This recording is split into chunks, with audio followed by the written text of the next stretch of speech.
Good afternoon. We're getting started just a little bit late. Thank you everyone for joining us today. My name is Tammy Bainey and I'm Chair of the Transportation Commission.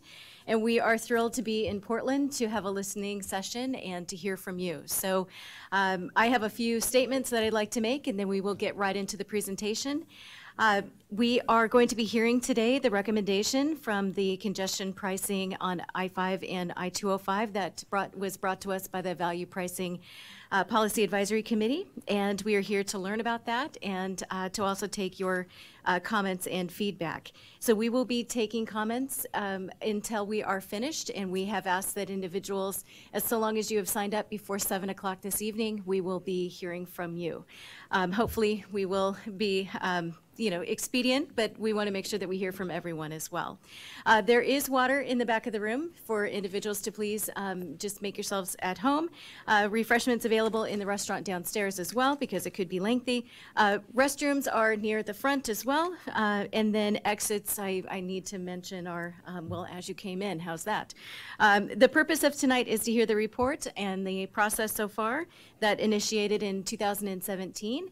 And I wanted to thank the members of the Value Pricing Committee that also committed an extraordinary amount of time. I've had the opportunity to review the video. I did not personally sit in on those meetings, but I very much appreciate the ability to walk through that and a lot of spirited dialogue, of which I always appreciate. The legislature, as you know, has directed the commission to pursue a Federal Highways Administration approval to start using pricing, and that is to help provide congestion relief on I-5 and I-205 in the Portland region. And so we do have a legislative mandate that we need to meet as well, which brings us here today. As the commission moves forward on a direction to the concepts to further study, we will be informed by your comments as well as the Policy Advisory Committee. And we are excited that you've made time out of your busy schedules to meet with us today. After we hear a brief report of the PAC's recommendation, we have dedicated the rest of the meeting for you. And I am very grateful to my fellow commissioners O'Halloran and Simpson, who shared the leadership of guiding us through this work. And I would like to ask, would either of you like to provide any comments, or is there anything that you would like to say as well? And I know you have done the 51% to 49, so whoever arm wrestled, and he's 51. He's 51 tonight. Okay, great. So so if you'd like to add comments, or we can also go through and okay. I guess I'll kick it off here. First off, thanks for everybody for participating and coming out tonight and providing their commentary on this process. It's been a lengthy one. I think we started back in November of 17, and I just appreciate everybody's comments throughout this process, all the PAC members, everybody that's been engaged throughout this process. We're at a very pivotal moment in our history, I think, within our metropolitan region and as far as our state. Having minimal resources, but having high demand in our infrastructure needs. And so finding new innovative models where we can move people, goods, and products around more efficiently is going to be obviously one of our highest priorities as an organization. And so for me, I'm just very adamant about hearing all the comments from the public so that we can work alongside our staff and making sure that we're putting together the best proposal for the federal highways as we get that ready to be complete towards the end of this year. So with that, I will pass it over to Commissioner O'Halloran to say his comments as well. Thanks. Thank you both, and thank you all for your input. And I think as we have dug into this issue, we have learned a great deal, impacted stakeholders and what our options look like and how we should be viewing this, right? And I think that our intention is to get as smart as we can and at some point to make some decisions that will be consequential to the region, but look at things and how we ultimately improve the quality of life for the people who live here. Which is our objective. Less time in traffic, easier, more options to get from point A to point B, and improving our air quality, and just addressing a myriad of issues. I do want to, again, thank the governor and thank the legislature for empowering the Oregon Transportation Commission with the tools to address this in a more comprehensive way. And I think a year ago, we weren't in the same situation, right? There's a lot of hard work and some difficult decisions ahead, and not popular. Everybody wants less congestion, an easier route to work or school or wherever they're going. They want it to be safer, more environmentally sound, but I haven't really encountered too many people who want to pay for it. Right. So thus lies our dilemma that we need more capacity, we need to invest in the system we have. We have systems that were built in the 1960s and earlier, and our population is booming. It's unsustainable. We have to get creative, and we've got to get bold, and I appreciate the input here. There isn't a silver bullet to address this. We have to add transit capacity, we have to add auto capacity, we have to look at moving freight, we have to look at safety, we have to look at diversion and the impact on communities that feel this a sharper point of this than others. And I think it's something that we need to spend a lot of time on. We have, but I think really create the vision for how we move forward and what this could look like down the road. All of this will take more time and more money than we anticipate, but it ultimately, transportation still is user fee based, and those who benefit from the system have to pay for it. Gas taxes, fuel taxes that were put in place when we used a lot more less fuel efficient automobiles is also not going to solve it.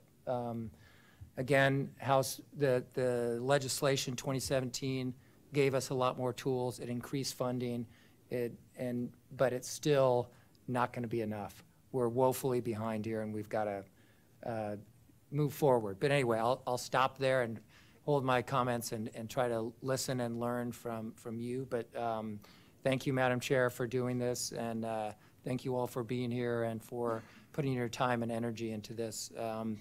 I think ultimately our objective isn't to do something that makes people mad. It's to do something that improves people's quality of life, and that costs money. So we're not about just imposing a tax for the sake of collecting more money. Our system needs investment, and we have to make changes. And I think that's the objective, is really to improve the quality of life of people who are trying to get around our community. So stop there. Okay, and again, thank you both for your commitment through this process. And now I'd like to turn it over to Ms. Putney. Mandy, I'll go ahead and let us know about the project and then the PAC recommendations as well. And can everyone hear us okay in the back? You can hear? Okay, wonderful. Thank you. We can go up a bit? Okay. All right, please. Chair Boehne and Commissioners, thank you very much for this opportunity to provide a brief presentation on the process that we've been going through. My name is Mandy Putney. I work with ODOT here in Portland and have been involved with the feasibility analysis since the beginning. So I am pleased to be here to provide a recap for you today.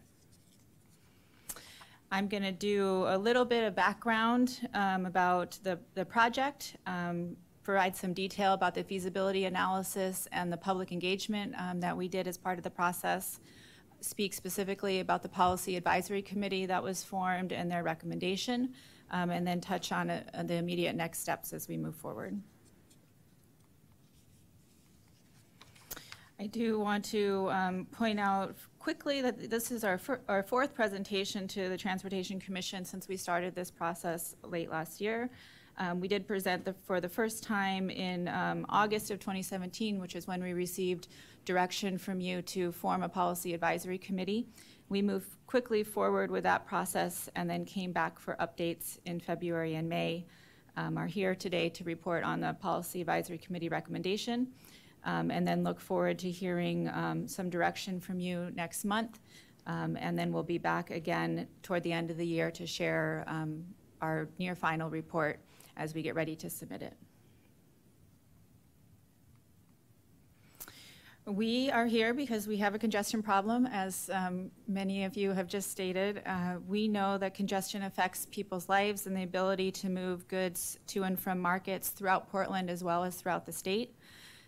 We have seen population grow by 3% between 2013 and 2015, and hours of congestion have more than quadrupled during that time.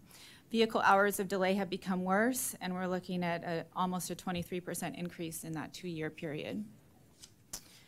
The legislature clearly heard this concern from Portland residents as well as businesses and residents across the state, and created House Bill 2017 to address our congestion problem with a variety of different programs. The House Bill 2017 provides a comprehensive and wide-ranging approach to reducing congestion, focusing on bottleneck relief projects, transportation options, freight rail improvements, and also innovative technology. All of these working together to help the transportation system operate more efficiently. Value pricing was added to the list of tools to move forward as a tool that is known to and in use around the country and around the world to alleviate congestion. Specifically, Section 120 of House Bill 2017 directed the Transportation Commission to move forward with looking at congestion pricing on I-5 and 205, and to do that work by the end of 2018, and then noted that if the Federal Highway Administration approves the proposal, that it should be implemented. I do want to say that quickly, I'll use value pricing and congestion pricing interchangeably, but to explain those terms, this is when you are using a variable toll rate so that you're able to manage congestion and improve mobility for the system. The price of the tolls would change depending on the traffic conditions, so that rates would go up when the congestion is at its peak and go back down when the roads are less congested. This sort of pricing encourages some travelers to choose other modes of travel, to make their trips during off-peak time periods, or to take alternative routes. We've seen this type of program in use around the country, and it's typically implemented with increased transit options in order to be successful. There are two main types of freeway pricing. One is where you would typically toll all lanes of a corridor where you're looking at a roadway or a bridge. And there's another option where you would manage or price one or more lanes adjacent to some non-price general purpose lanes. Those are sometimes called express toll lanes or high occupancy toll lanes. I would like to note before I go much further that in general, the Federal Highway Administration has a prohibition against tolling on federal aid freeways. I-205 and I-5 are both federal aid freeways. And there are a couple exceptions to that. Section 129 of the General Tolling Program does allow tolling on new highways and new lanes added to existing highways, or for the reconstruction or replacement of bridges and tunnels. Section 166 talks about the HOV or HOT program. So this is when you would convert a high occupancy vehicle lane or a carpool lane to a toll lane, which is often called a high occupancy toll lane. And then the last option is to move forward with value pricing under the value pricing pilot program. This is an experimental program that assesses the potential of different approaches for reducing congestion. It's limited to 15 slots, and Oregon currently has one of those slots. We hear a lot about, what comes next after the feasibility analysis wraps up, and we hear more direction from the commission, and have developed this graphic to show that there are still a lot of steps to do to move forward before implementing tolling in the region.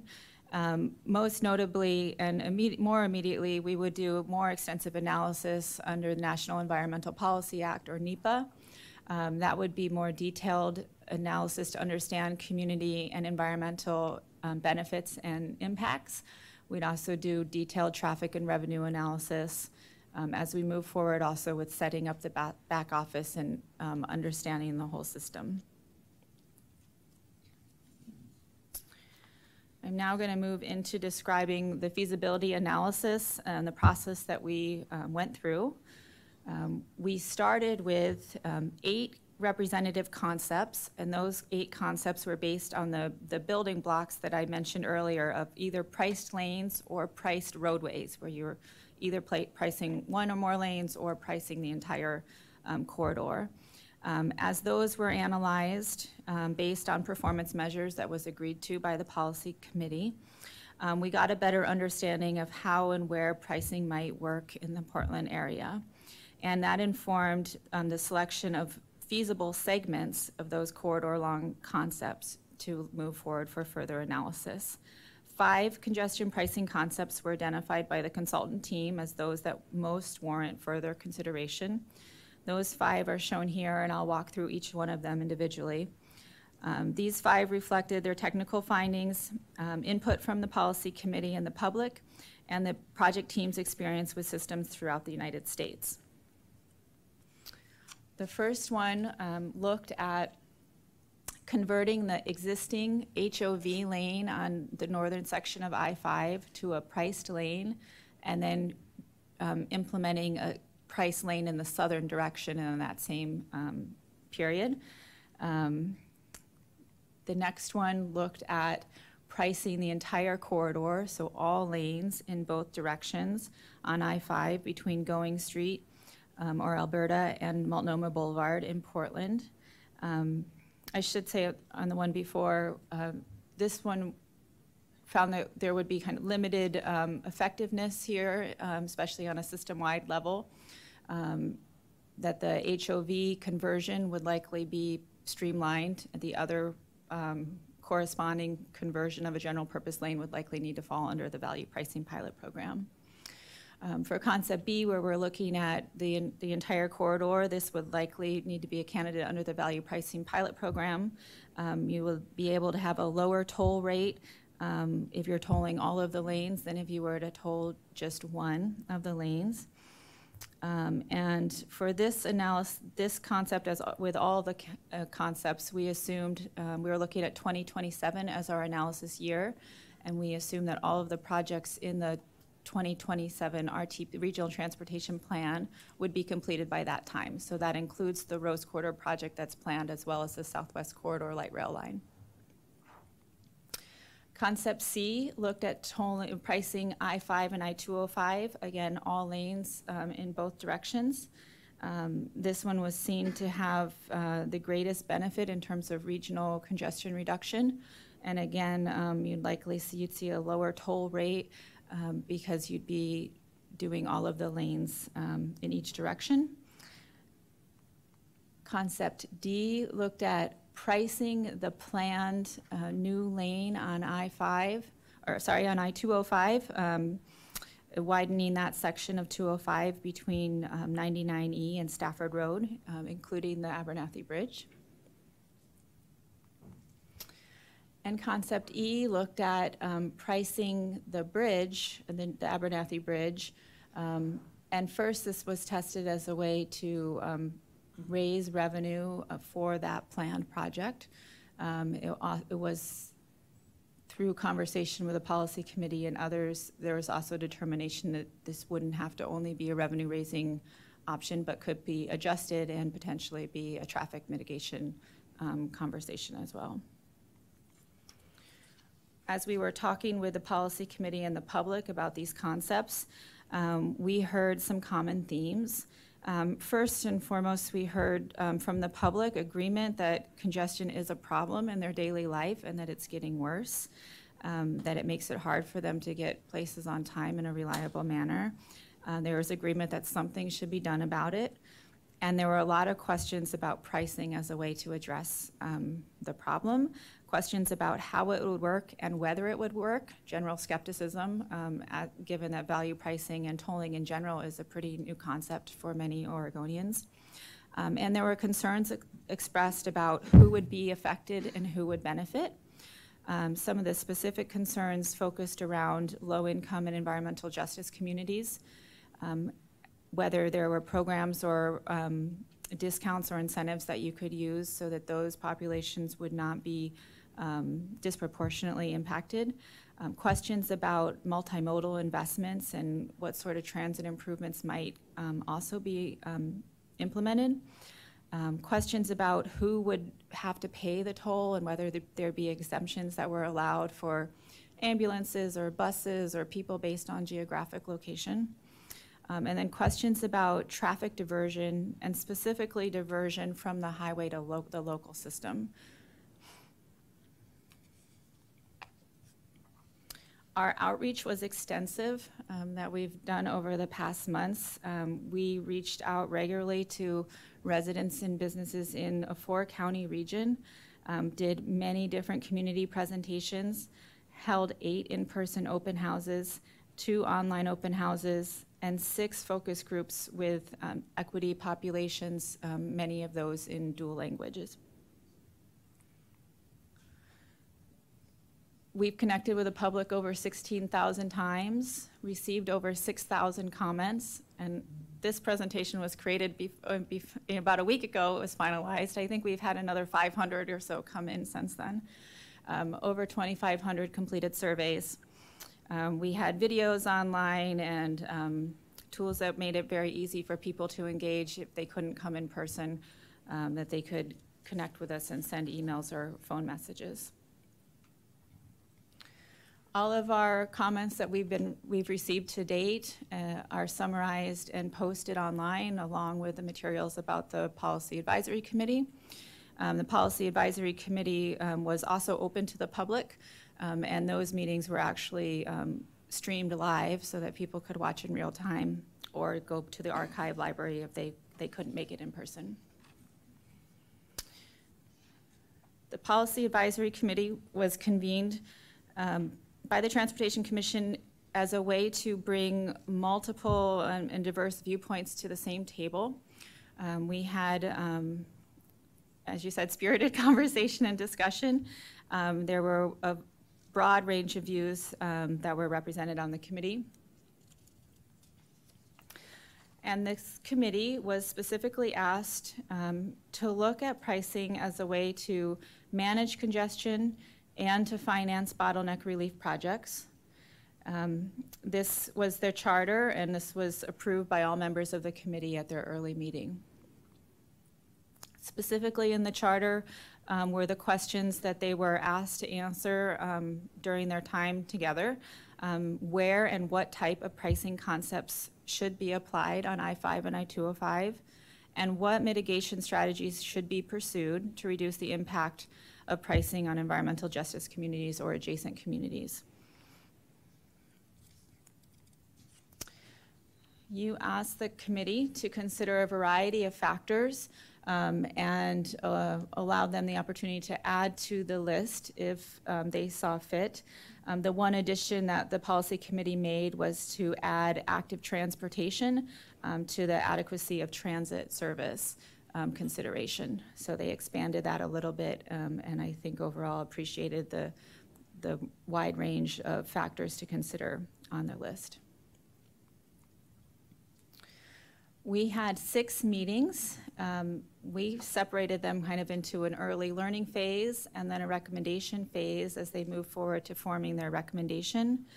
The first meetings were to confirm their purpose and the timeline and the steps for moving forward, to discuss performance measures and how the concepts would be evaluated, and then to move the original concepts into the next round of scenarios that would be studied in more detail.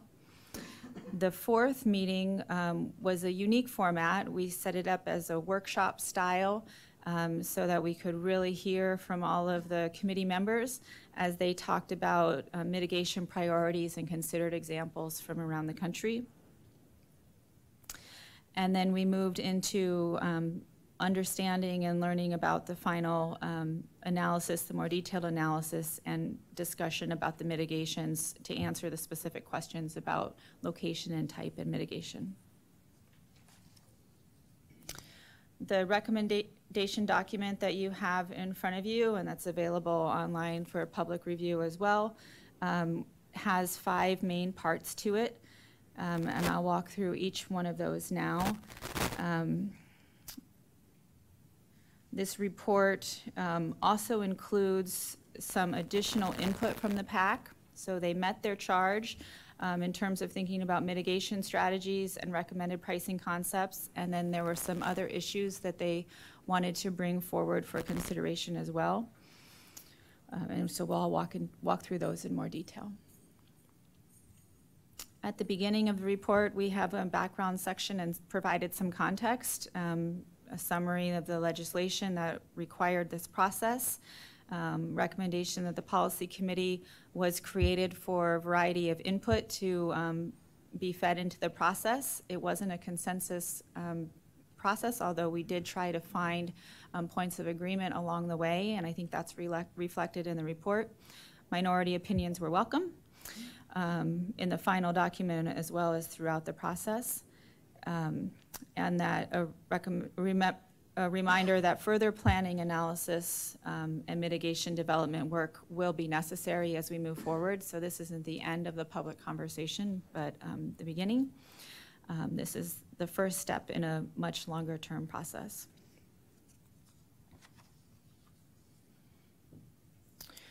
The next section of the report, starting on page 2 and 2-3 of the recommendation report, talks about the mitigation strategies that were supported by the committee.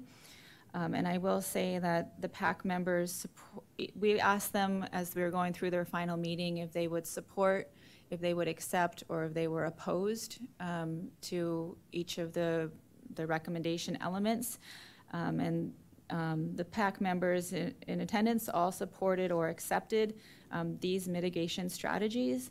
And notably, they indicated that they saw them as more than just mitigation strategies. Mitigation is typically something that you consider after you already have planned a project and you know what the effects are, and then you try to make the effects less bad. And they wanted these to be foundational elements moving forward so that you're trying to figure out how you can reduce impacts and improve benefits and distribute benefits throughout the process. So really looking at how you can improve public transportation or other transportation options as you're thinking about equity and mobility, and knowing that there are some areas that we look at pricing that have uneven transit service right now, and some areas where there's more service than others. Thinking about environmental justice populations and low-income communities and what specific policies can be created or can be built into the process. And then thinking also again about diversion. So you'll notice that these mitigation strategies are very similar to the concerns that and questions we heard from the public. I think that the PAC echoed many of those conversations that we were having with the public. Thinking about diversion, and there was recognition that diversion exists today, that many people are diverting off the current system because they can't effectively use it, but there also is a recognition that there could be different sorts of diversion in the future. And so how do you fully understand what the diversion levels might be, and how can you mitigate undesired impacts? The PAC was then asked to consider the consultant team recommendation of implementation of Concept B and Modified E. And so as a reminder, Concept B was looking at pricing on all lanes of I-5 between Alberta and Multnomah Boulevard. And Concept E was looking at pricing on the Abernathy Bridge. And so the Modified E is thinking that there could be some pricing scenario in that area that may or may not, that may include more than just the bridge. And so you'll see some dashed lines on both of those concepts on the left image, indicating the desire to do more study to think about where the terminus would be, both on the northern and southern limits for those sections. PAC members also were concerned about what other modal options are present in these locations, with more concern for the I-205 concept. PAC members generally supported a two-phased approach. Most PAC members either supported or accepted advancing pricing projects, both Concepts B and the Modified E, as a pilot for further study. 10 members supported this, 6 accepted it, and 2 opposed it. And most PAC members either supported or accepted advancing a 2-tier approach, which would start with the 2 smaller projects and then include a larger scale and a larger phased implementation on I-5 and I-205, which could then be concept C, or the concept where you're looking at pricing on I-5 and I-205 for the entire length of the corridors. 9 PAC members supported that, 4 said they would accept it, and 5 opposed that. Several PAC members supported implementing Concept C first as the initial pricing project. 8 PAC members supported that, 1 said they would accept it, and 8 opposed that.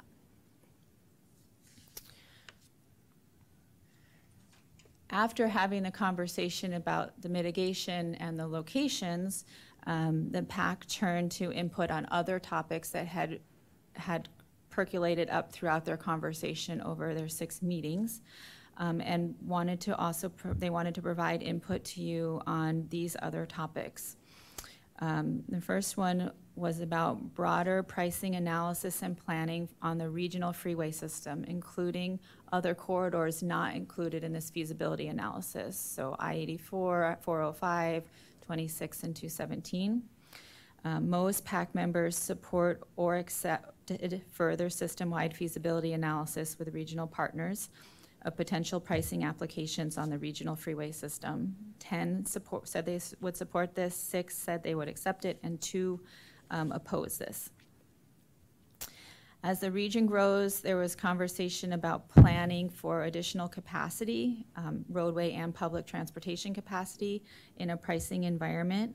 Most PAC members support or accept that the OTC would move forward with developing a plan for future roadway and public transportation capacity increases in a congestion pricing environment. 7 indicated support, 8 indicated acceptance, 1 opposed, and 2 abstained. And then most PAC members support or accept that revenue would be used from freeway tolling to provide benefits within the region where revenues are collected and for congestion relief. And for this one, there were 11 that indicated support, 5 acceptance, and 2 opposition. We have provided written comments directly and unedited from the PAC members as the final section of the report to allow them to provide detail and more information to add to these recommendations. You have 14 letters attached to the report representing comments from 16 policy committee members or their represented agencies and organizations.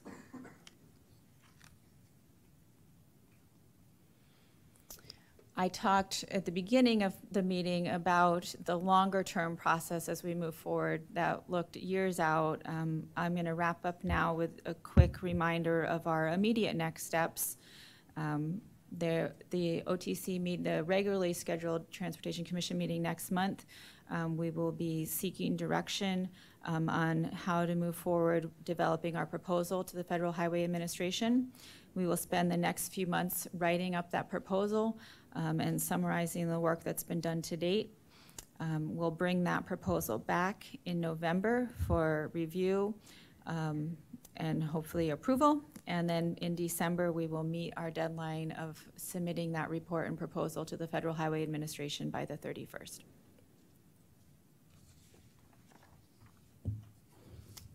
That concludes my presentation. Thank you. Do we have questions? Okay. Thank you very much. So do we have Emma somewhere as well? Where's your, oh, hi, Emma. Wonderful. So thank you for that. And we will, as we've outlined, is my time up? Okay, very good. So we have yellow comment forms that are at the front when you came in, and I understand that everyone has been given a number. I have a sheet of elected officials and also PAC members, and it's our, I don't want to take your portion of it, but I'll turn it over to you in terms of process, and then let us know how we can be helpful.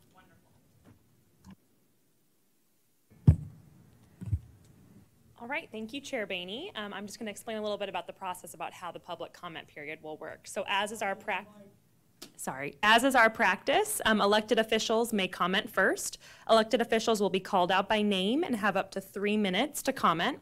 After elected officials have had a chance to comment, everyone else will have a chance to be heard. We have established a numbering system in an effort to ensure we hear as many comments as possible this evening.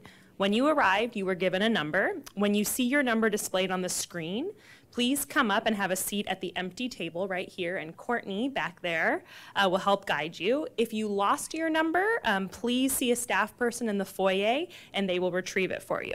So your number will be displayed on the screen and it will be audibly called in the order in which you signed in.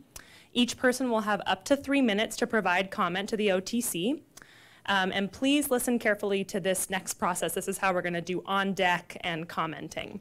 So when your number is displayed on the screen, please move to the table, which is, this is the on deck table, at the front immediately, and sit in the right order, so the order that your numbers are provided.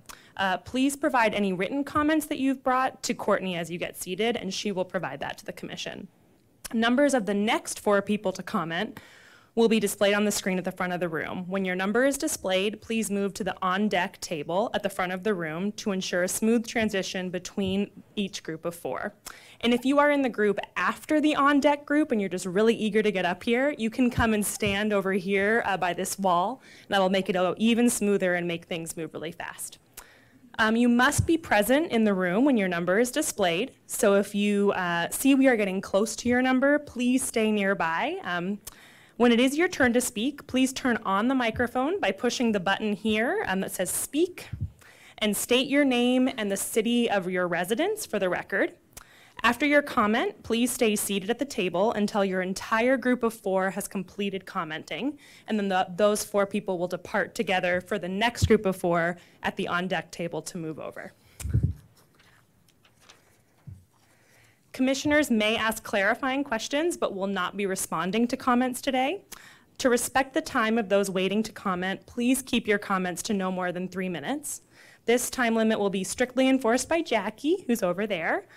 When the light turns amber, and the light is right there, you will have 1 minute remaining to wrap up your comments, and when it turns red, your time is up. For the audience, please respect each other's opportunity to give comment, and we ask that you do not applaud, boo, cheer, or make any audible expressions of agreement or disagreement, just to avoid delaying the comment of others and disrupting the session. So I'll give it back to Chair Bainey. Thanks. Wonderful, thank you. So I do have a clarifying question just myself. Am I to call out the numbers?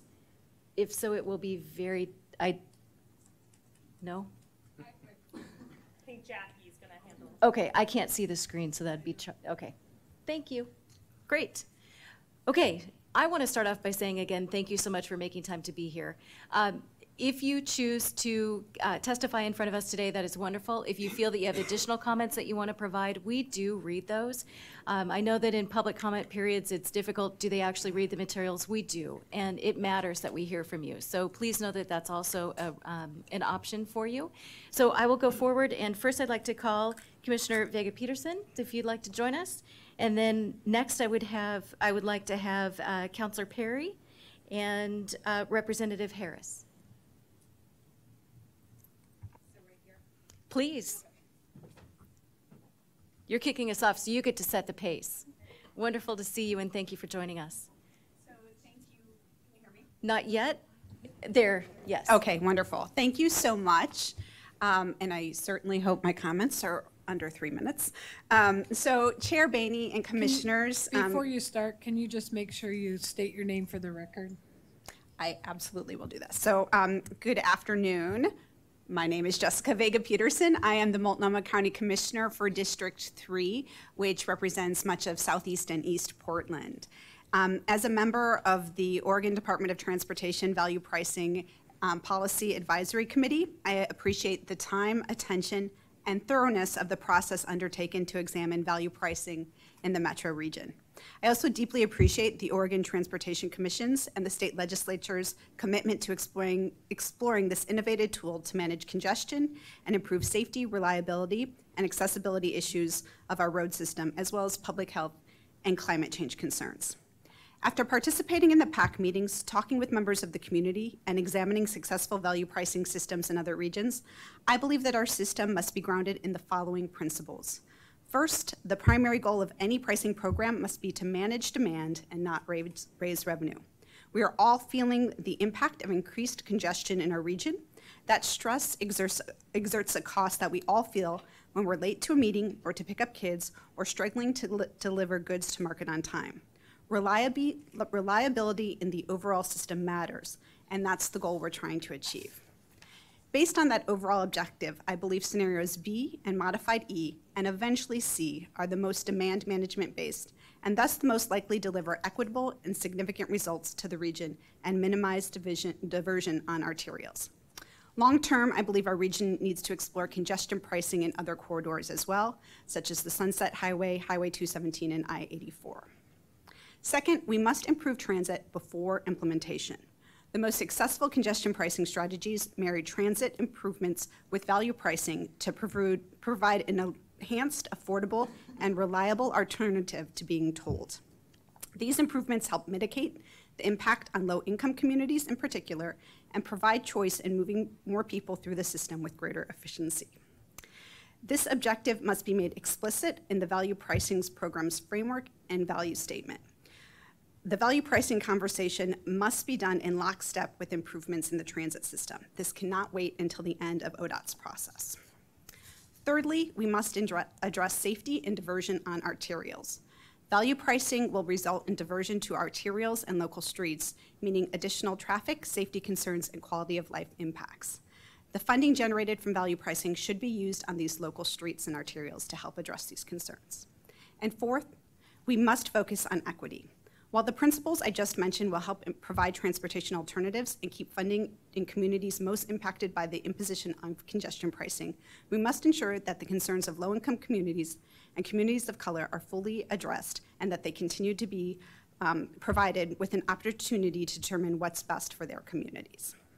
Successfully implementing congestion pricing will not be easy, but I am confident that working collaboratively and thoughtfully, it can be done. Thank you for the work you do. Well stated, thank you, and great job kicking us off. So from Commissioner, we will go to Council Member, please. Good afternoon. I'm Brenda Perry. I'm Council President for West Lynn. And we are in the unfortunate position of sitting aside the either side of the bottleneck on the 205. We already have diversion. It's really a major issue. There was an accident just the other side of the Abernathy Bridge this afternoon, and the freeway was backed up all the way to the 5 interchange. I came along Stafford Road because that was the way to access for me, and it was bumper-to-bumper traffic along there. Our local streets are not built for this overflow traffic that we are already suffering with. We have no other options. There are no plans from TriMet to expand our transit. We have very little option for transit. We have 1.5 buses. Which really doesn't help. We're a bedroom community, which means most of our people leave the city to work. And we have very few, there's no other freeways for us to take. We have to either take the 43, which is a 2-lane highway, or get on the 205 and go across to the 99 or travel the 205. It's really a problem for us here. We don't want to be difficult about this, but really we want you to see our issues here. There's no money yet to expand so we talk about the extra lane that's going to be built. There's no money yet, and there's no money in the foreseeable future, to be perfectly honest, for doing this. When they do get around to doing this, we are just currently passing ballot measures for ODOT to do the work for the retrofitting under the Abernathy Bridge. We're looking at 3+ years of construction traffic in our most congested area to just do that, and yet we desperately need to retrofit the bridge, and we need this to be done. We need the bottleneck to be fixed, but we're not sure where the traffic is expected to go. There are no other options for people. There's no other routes. So flexible hours, maybe, but I doubt it. And we're not in a place like in Portland where there are other options. So please consider this as you go forward. This E section is really going to be a problem for us because people will divert. Thank you for your time. Please. Thank you, Commissioners. My name is Paul Harris. I'm State Representative of the 17th District out of Vancouver, Washington. I've served as a legislator for 8 years. My district starts at the Columbia River, goes to Battleground. The one corner of it is the 205, and the other corner is the borders of Camas. I have 40,000 individuals that have the opportunity of working in the state of Oregon.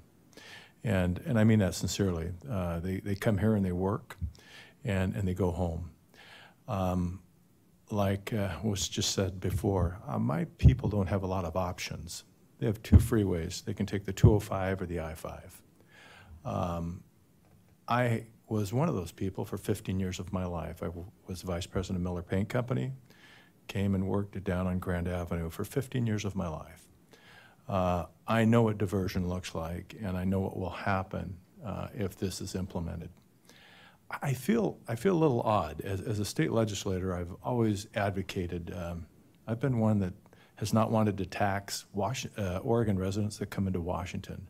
For years, I've been a proponent of that. I feel like this is rather punitive, to be quite frank. I really do. I'm not sure that it's fair. I sent you a letter with many other delegations from people from Southwest Washington that are elected. Our gas tax is 16 cents higher than yours. I've taken some difficult votes. This is a difficult situation, and I understand that. But I really feel that there are other avenues that will be more equitable, because my 40,000 people that work here, most of them are not making a lot of money. This is going to be a serious impact to people who can least afford it. So I'd ask you to really be fair, be cognizant of what's going on in all of our communities. And I just think there's other avenues that we could look at that would be better. I know that if I was driving I-5 and wherever you're going to place that toll, and I'm trying to remember where it was at, but they will be diverting. If I worked at Miller Paint still, I know where I would divert off at. And I made a lot of money there, to be quite frank. So I know others will look at this. The last point is, my people spend and pay 10% into your income tax. They get very little back for that. They don't use your school system. They use a couple of services. The one thing they do use is the roads. But you've had, I think we're the third largest taxing district into the state of Oregon. You've had that money for years. You continue to get it. And now you're going to ask my people to pay even more for services that they're not even getting now and that they're not using. Please be aware of these individuals. They need your help. Thank you very much. Thank you. Well stated. Do we have questions? Okay, thank you. Next, I'd like to welcome Representative Vial. I have Mayor Gaba, and I have Mayor McInerney Ogle.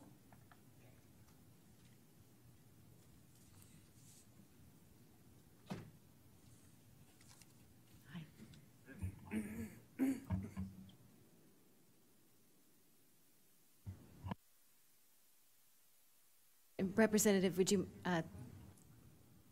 thank you. Am I on now? Okay. Thank you, Chair Boehne, members of the Commission. My name is Rich Vial. I currently serve as State Representative for House District 26, representing South Hillsborough, Shoals, Sherwood, and Wilsonville, as well as much as the Tualatin River Valley Farm and vineyards in between. I was actively involved at the committee level on House Bill 2017, and particularly the Congestion Relief Subcommittee chaired by Senator Boquist. I currently serve as co-chair of the House Transportation Committee and am a member of the Joint Transportation Committee. I also authored House Bill 3231, which would have allowed for the establishment of highway authorities, such as that found in Colorado's E470, the Denver East Ring that was built with no public funds and is successfully providing congestion relief for I-25 through Denver as a toll road. The miracle of House Bill 2017 is that it happened at all. We had the heart attack of Representative Bentz, the mid-session cancer treatment of Representative McEwen, both key members of the committee. But the real miracle was that on the heels of the defeat of Measure 97, A bill to raise taxes in the form of fees and fuel surcharges in the ultimate amount of $5 billion got enough votes from both sides of the aisle to make it through the body. Why do I term this miraculous? Because put bluntly, our neighbors don't trust their government to use their money wisely and are demanding that they see results when promises are made.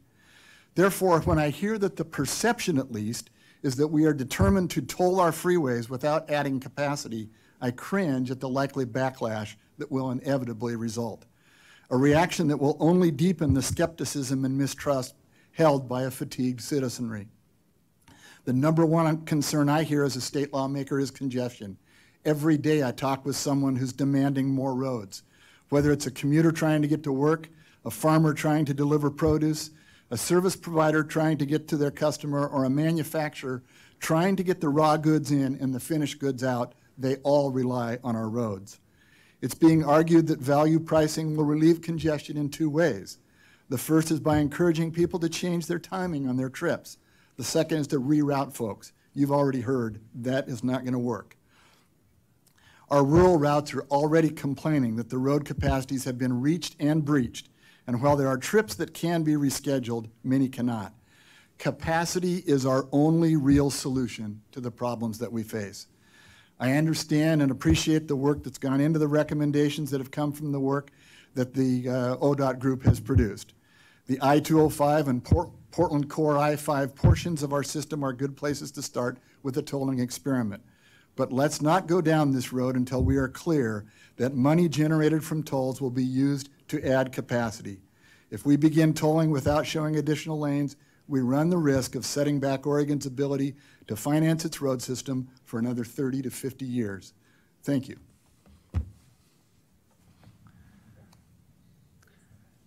Thank you. Good afternoon, Chair Boehne and Commissioners. My name is Mark Gaba. I'm the Mayor of Milwaukee. I want to start by thanking ODOT and the committee members that worked so hard on this. It was a long process. I actually do believe that congestion pricing is a way to reduce congestion over the long haul. I think a lot of other methods, lane widening, additional lanes have proven not to work. If you look at places like Los Angeles and Denver and Atlanta, Houston, where they add a lane every 10 years and within months it's full again. However, I think the direction from the legislature on this was perhaps a little too limited. The style of congestion pricing that has worked well in places like London and Singapore is more of a cordon pricing, where it's a time of day and a geographical area, which avoids the problem of redirecting traffic onto surface streets. It also allows for that money that is raised to be used for the things that do reduce congestion, like much more robust transit and active transportation systems, things that take people out of single occupancy cars. I think if we are to move forward with this concept the way it's laid out, I would agree with earlier speakers that we're going to have robust transit operating before we start this process. Otherwise, the folks that don't get to choose the time of day that their shift starts are going to end up on the surface streets. There's a lot of relatively low-pay workers that commute back and forth through, particularly the 205 corridor, that don't get to choose a different time of day. And so their only option will be to divert onto surface streets. And I know that area pretty well, and there's not a lot of options, and they're all full already. So my hope is that the next steps would include a conversation with Portland and with Metro to consider cordon pricing and a process for then using those funds to create a far more robust transit system that will actually, over the period of time, reduce congestion and keep it down. Thank you for your time and for your hard work on this. Please. Good afternoon, Chair Bainey and Commissioners. I'm Ann McInerney, Ogle Mayor for the City of Vancouver and a member of the Value Pricing Advisory Committee. The Vancouver City Council absolutely embraces the need for policymakers and agencies to work together to fund and implement the projects that fall within this regional bi-state transportation system. And I'm going to say that phrase several times because we truly feel the 4 counties work together for a regional bi-state transportation system. We looked at 4 areas, particularly analysis, mitigation, implementation, and engagement. And we have been working together for decades on that regional analysis of the bi-state transportation system. We've been working with Metro and with the different agencies from JPAC and RTC and CTRAN and TriMet to plan and be very thoughtful as we work on the entire system together, and we've absolutely enjoyed that opportunity. As we look at regional mitigation, we're hoping that you continue to realize that, again, this is a bi-state implementation and that everyone is equally applicable. All of the projects have equal applicability to Oregon and Washington, whether it's low income, whether it's CTRAN and TriMet, but you look at all 4 counties as you look at all of those mitigation measures. As we look at that implementation, we realize that the toll revenues will be used to add capacity throughout the region, including all of those bottlenecks, also the transit component, but please realize that money generated through the revenues may not be sent over to Washington, so it may take a legislative change in order for that to happen. We do believe in that multimodal improvements, those transit enhancements. And that third piece of the implementation means to keep us involved in that conversation. The engagement is so important to us. We have felt it, and thank you for including us on the advisory, because the Oregon Transportation Commission engages so many different people. Sometimes we forget that Southwest Washington is part of this system. We do appreciate it because we're looking to the future. And we're looking to the future of replacing that I-5 bridge. We very much want to proceed in a positive, productive manner. This is just one of those steps. We've enjoyed the opportunity to work with you. Thank you so much. Please. We do have one question. Please. Thank you, Madam Chair. Representative Vial, I just wanted to clarify my understanding of your testimony. I want to make sure I understand it correctly. So as I look at the bill, House Bill 2017, Section 120, Sub 2 reads, not later than December 31st, 2018, the Commission, that's us, shall seek approval from the Federal Highway Administration to implement value pricing. In Section 3 it says, after seeking and receiving approval, assuming we do, that we would then implement congestion pricing. So I'm wondering how that lines up with your testimony with respect to our discretion. I don't see such discretion in this statute. I don't. Thank you. Chair Bainey, Commissioner Van Brocklin. I don't think you've got discretion. You've got to come to a conclusion about seeking the permission to toll some portion of the system by December 31st, according to the legislation. That doesn't mean we're going to be able to initiate anything, of course.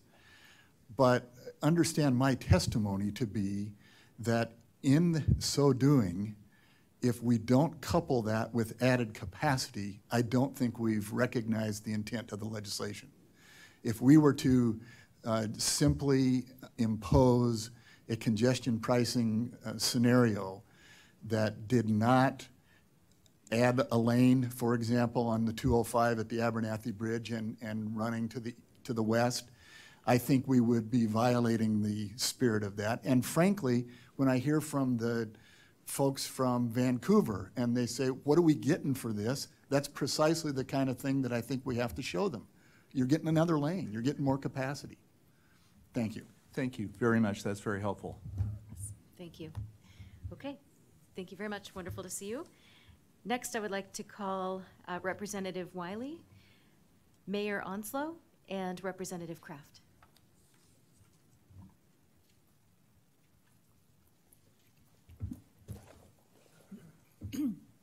A great job. Please state your name for the record, and wonderful to see you. Thank you for being with us. My name is Representative Sharon Wiley. I represent the Vancouver area. That is the major and only city in my district. I am also vice chair of the Washington House Transportation Committee and a member of our joint House-Senate committee. I served in 93 and 95 in the Oregon legislature representing the Gresham area. So I've been observing transportation issues for a long time. I also was one of the authors of our bi-state transportation bill that was a bipartisan effort to get Oregon and Washington together to take a more regional approach and take another look at replacing the I-5 bridge. The people I represent are, many of them work in Oregon and pay Oregon taxes, and they're willing to pay their fair share. The words that have come from people of different points of view today say that additional capacity is key. After watching from the Transportation Committee the tolling efforts and the Puget Sound effort, I think choices are very important too, and that means robust public transit. It means the value pricing that allows options, and it's particularly key in avoiding the detriment of diversion. A lot of folks in this part of your state have invested in very progressive and far-reaching commitments to how they do transportation, how much they care about global warming, the environment, a lot of issues. But some of that support may not be as strong if there's truck traffic where their child crosses the street in the neighborhood. You are tasked with looking at the big picture. You're looking at the region, you're looking at the entire state, and you also look at what works in other parts of the world. There's options and there's smaller steps that can be taken to meet the requirements. We'll be there with you. We want to be partners in this. We do need to replace that bridge. We do need to consider freight as well as passengers in all of our options. We're willing to come to the table. But we don't want to have it be unfair. We pay, I hear from a lot of people that pay 10% of their income to the state of Oregon and feel that they don't get very much for it. And they're good people, they work hard, and it feels punitive to tax them to fix another part of your system than the one that they're using. So I urge you to consider that fairness. Thank you. Hi, Chair Boehne and councilors. My name is Ron Onslow, and I'm a member of the Ridgefield City Council. I've been mayor for 10 years. I am the chair of the Regional Transportation Commission in the three counties on the, bordering the Columbia River there. And I'm also on the board of directors for the Association of Washington Cities. And I took a peruse of the people here, and I'm probably the oldest guy here. When I was born, the first bridge was 20 years old. And I got to go to school here in Portland probably most of my life, including Central Catholic High School and the University of Portland, and helped pay for the I-5, the second I-5 bridge. And now, of course, we need another one. But that's another program. Not on your agenda, I'm sure. But the RTC board has been very interested in this topic since last summer, and we've discussed it at each meeting. We recognize the ODOT staff for being very responsive to our interests and presenting at our meetings. Ryan Winchheimer is there, ODOT's Region #1 manager, and he's also a RTC board member, as well as Mandy Putney and Shirley Craddock. And it's great to have that communication that we have together. On June 5, the RTC board authorized a series of comments to be submitted to you for your consideration, and those will be given to you again today, just in case you've lost them. But I'd like to make a couple of things on that we have talked about in that the metropolitan area and bi-state planning and project coordination has resulted in many beneficial regional infrastructure improvements over the years, and most notable is the planned bi-state bottleneck removal projects, replacement of the I-5 Columbia River Bridge. The I-5 corridor value pricing strategy should support financial or otherwise a future I-5 Columbia River Bridge replacement project. And regional corridor outcomes and performing metrics should be defined prior to beginning a value pricing pilot project. And we, the RTC, intends to remain involved in monitoring and providing input into the development and implementation of a value pricing project, and the regional input opportunities should be communicated to the regional and bi-state government agency and those at large. And I want to thank you very much. Of all the things that I get to be on because I carry my soapbox with me, I wouldn't pick yours, and I want to thank you for your dedication. Right back to you. Thank you very much. Thank you, Chair Boehne and Commissioners. It's good to be here and see you all again. For the record, my name is Vicki Kraft. I am a state representative for the 17th Legislative District in the Vancouver Central Clark County area. You heard from my colleague and seatmate, Paul Harris, earlier on the first panel, so you got a snapshot of our district, kind of where it is, and some of the comments that he shared that constituents are letting us know about are real. And I've spent quite a bit of time, the last few months especially, chatting with citizens, and this is the #1 topic, transportation, and tolling is right at the top of that list. So, you know, a couple things, and I've shared some of this before, but you know, the proposal really is designed, in my opinion, the legislation to modify behavior, and that is concerning because who of us wants to be told what to do or forced into anything, right? We should have the freedom and opportunity to, you know, have the transportation mode that we wish and do so, you know, with reason. And, you know, this tolling proposal in particular really forces someone to look at either moving to transit or going earlier or later, you know, and they already are. I mean, you heard, you know, they already have modified their behavior. So it's getting unreasonable at this point, and they'd like to see their families at some point. I had heard earlier as we were starting the meeting, I think one of the commissioners mentioned that they really, you know, this needs to manage traffic demand. Traffic demand is the key. Our commuters, ours and yours, are driving cars.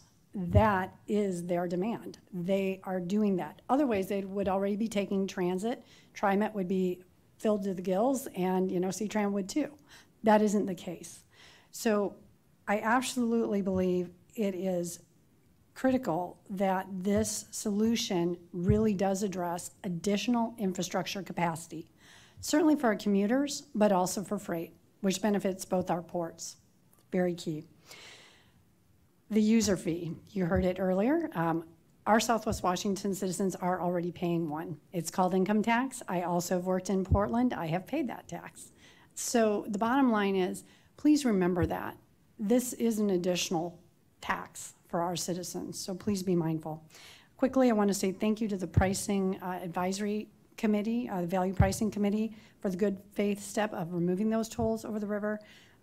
Please reject the Portland City Council's urging last night. And I would just ask in final that there be no tolling course, that's probably difficult in your shoes. So very, very minimal. And use those funds truly to expand capacity, because that is our commuters' demand, and not divert those funds for transit. And I'd like to say, please, to our Oregon colleagues, we do welcome more additional short-term, long-term discussions so that you all don't have to do this in the future, ideally. Thank you. Well, to all three and to your colleagues here as well, this partnership is critical to our success. And so I very much appreciate your investment of time and helping us through this process too. So do we have questions or comments? Please. Just a point of clarification. And I understand that anyone who earns a living in Oregon pays income tax. I don't believe those taxes are used to fund transportation. And so when we have a predominantly user fee-based system, we collect user fees on licenses, on vehicle registration, on fuel purchase within the state of Oregon. As vehicles have become more efficient, we have less tax from fuel tax revenues. There are numerous taxes within the state of Washington that when we go there we pay. We pay a general sales tax that we don't have here. There are property taxes if you live there, same as if you live here. There are numerous taxes. Because you pay a tax, it doesn't mean you're paying for the system that you're using here. Our system is when you buy a ticket to fly out of PDX, part of the amount of money that you pay on that ticket goes to fund the FAA. It pays for runways, it pays for air traffic control, it pays for the airport facilities. You are paying a tax which is designed to be a user fee-based system. So I am very sympathetic to not wanting to be punitive. That is not it. But if you do live in Vancouver and you purchase fuel in Vancouver and you use this system to go back and forth, you're really not paying anything into the Oregon part of the system. Am I missing something here? I understand your point about not wanting to be punitive, and I think it's a very valid point. But if we're intending to make a user fee-based system, what is your suggestion to capture revenue from all users? And let's just hypothetically pretend that we were in one community that wasn't divided by a river and we were all in the same state and whatever it was. I guess technically it was all part of the Oregon Territory at one point. But what would your suggestion be to pay for this system that is grossly underfunded? So I'm happy to give you my opinion and thoughts on this. You are correct. Currently, the income tax that our citizens pay to Oregon is not used for transportation, and my understanding is cannot be. So first of all, I would actually suggest my colleagues, great to see Representative Rich Vial here, to change that. And candidly, I'll just say this, I believe that since infrastructure is such a critical need of your commuters, our commuters across the states, we certainly in our state, and I would suggest in Oregon, probably need to prioritize transportation budget dollars at a higher level. So these type of fees, even though they're not directly related, right, to infrastructure, their income tax, but in essence, if it goes into a general fund, right, in theory, if we made policy that you could use that for transportation, those are the kind of things I think do need to be done because it is a key, infrastructure is a key piece of what the government provides for citizens that they really can't provide for themselves. And I just wanted to point out, Washington State, in Seattle, and in various other places, collects tolls. They implement tolls on vehicles. They have effectively implemented congestion pricing in and around Seattle. So I'm just, the question I'm asking is, are you saying, don't do what we did in our state? Because when we go there, if we have an Oregon plate in our car, we pay those fees. And so we actually look to Washington State as an example, an effective example of how to make this more user fee based in those systems. So I'm trying to figure out if we're looking at your model, are you saying it doesn't work, we shouldn't do it here? It does work in Bellevue. That's where they do have the value pricing index. I have a kind of a stepson-in-law that lives there, and he uses it all the time. And it goes from cents to, when it's really packed, to many dollars. And it's been as high as $13 to travel it. But it's only when the traffic is really bad, then that gets real high, but he uses it every day. He says average per month he pays about $30, but there is a value pricing, and it is in Bellevue. That does seem to be working. So there is a federal tax too, I believe, on your gas, and I'm not sure how many people from Clark County go to Oregon to buy their gas, but it is 16 cents a gallon cheaper. So Yeah, there is the federal return right now, that tax that everyone pays. For a federal highway. I have a couple of observations. Number one, we in Southwest Washington don't all agree with each other all of the time about how to do congestion pricing. I happen to believe that it's inevitable. I happen to believe that it is working pretty well in the Puget Sound area. And it's amazing how many people in the West who live in the West, how quickly they forget that almost every bridge that's ever been built was tolled for a while. So user fees are part of the answer. The impact of more gas-efficient cars, I think, will eventually force us to look at other ways than the gas tax to pay for our infrastructure, but we're in a really difficult transitional point right now. And so we have to look at what works.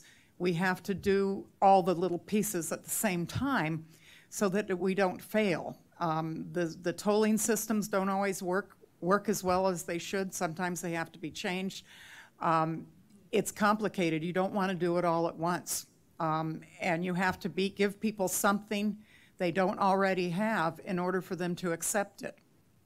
And that's what, that's a complicated way of talking about capacity.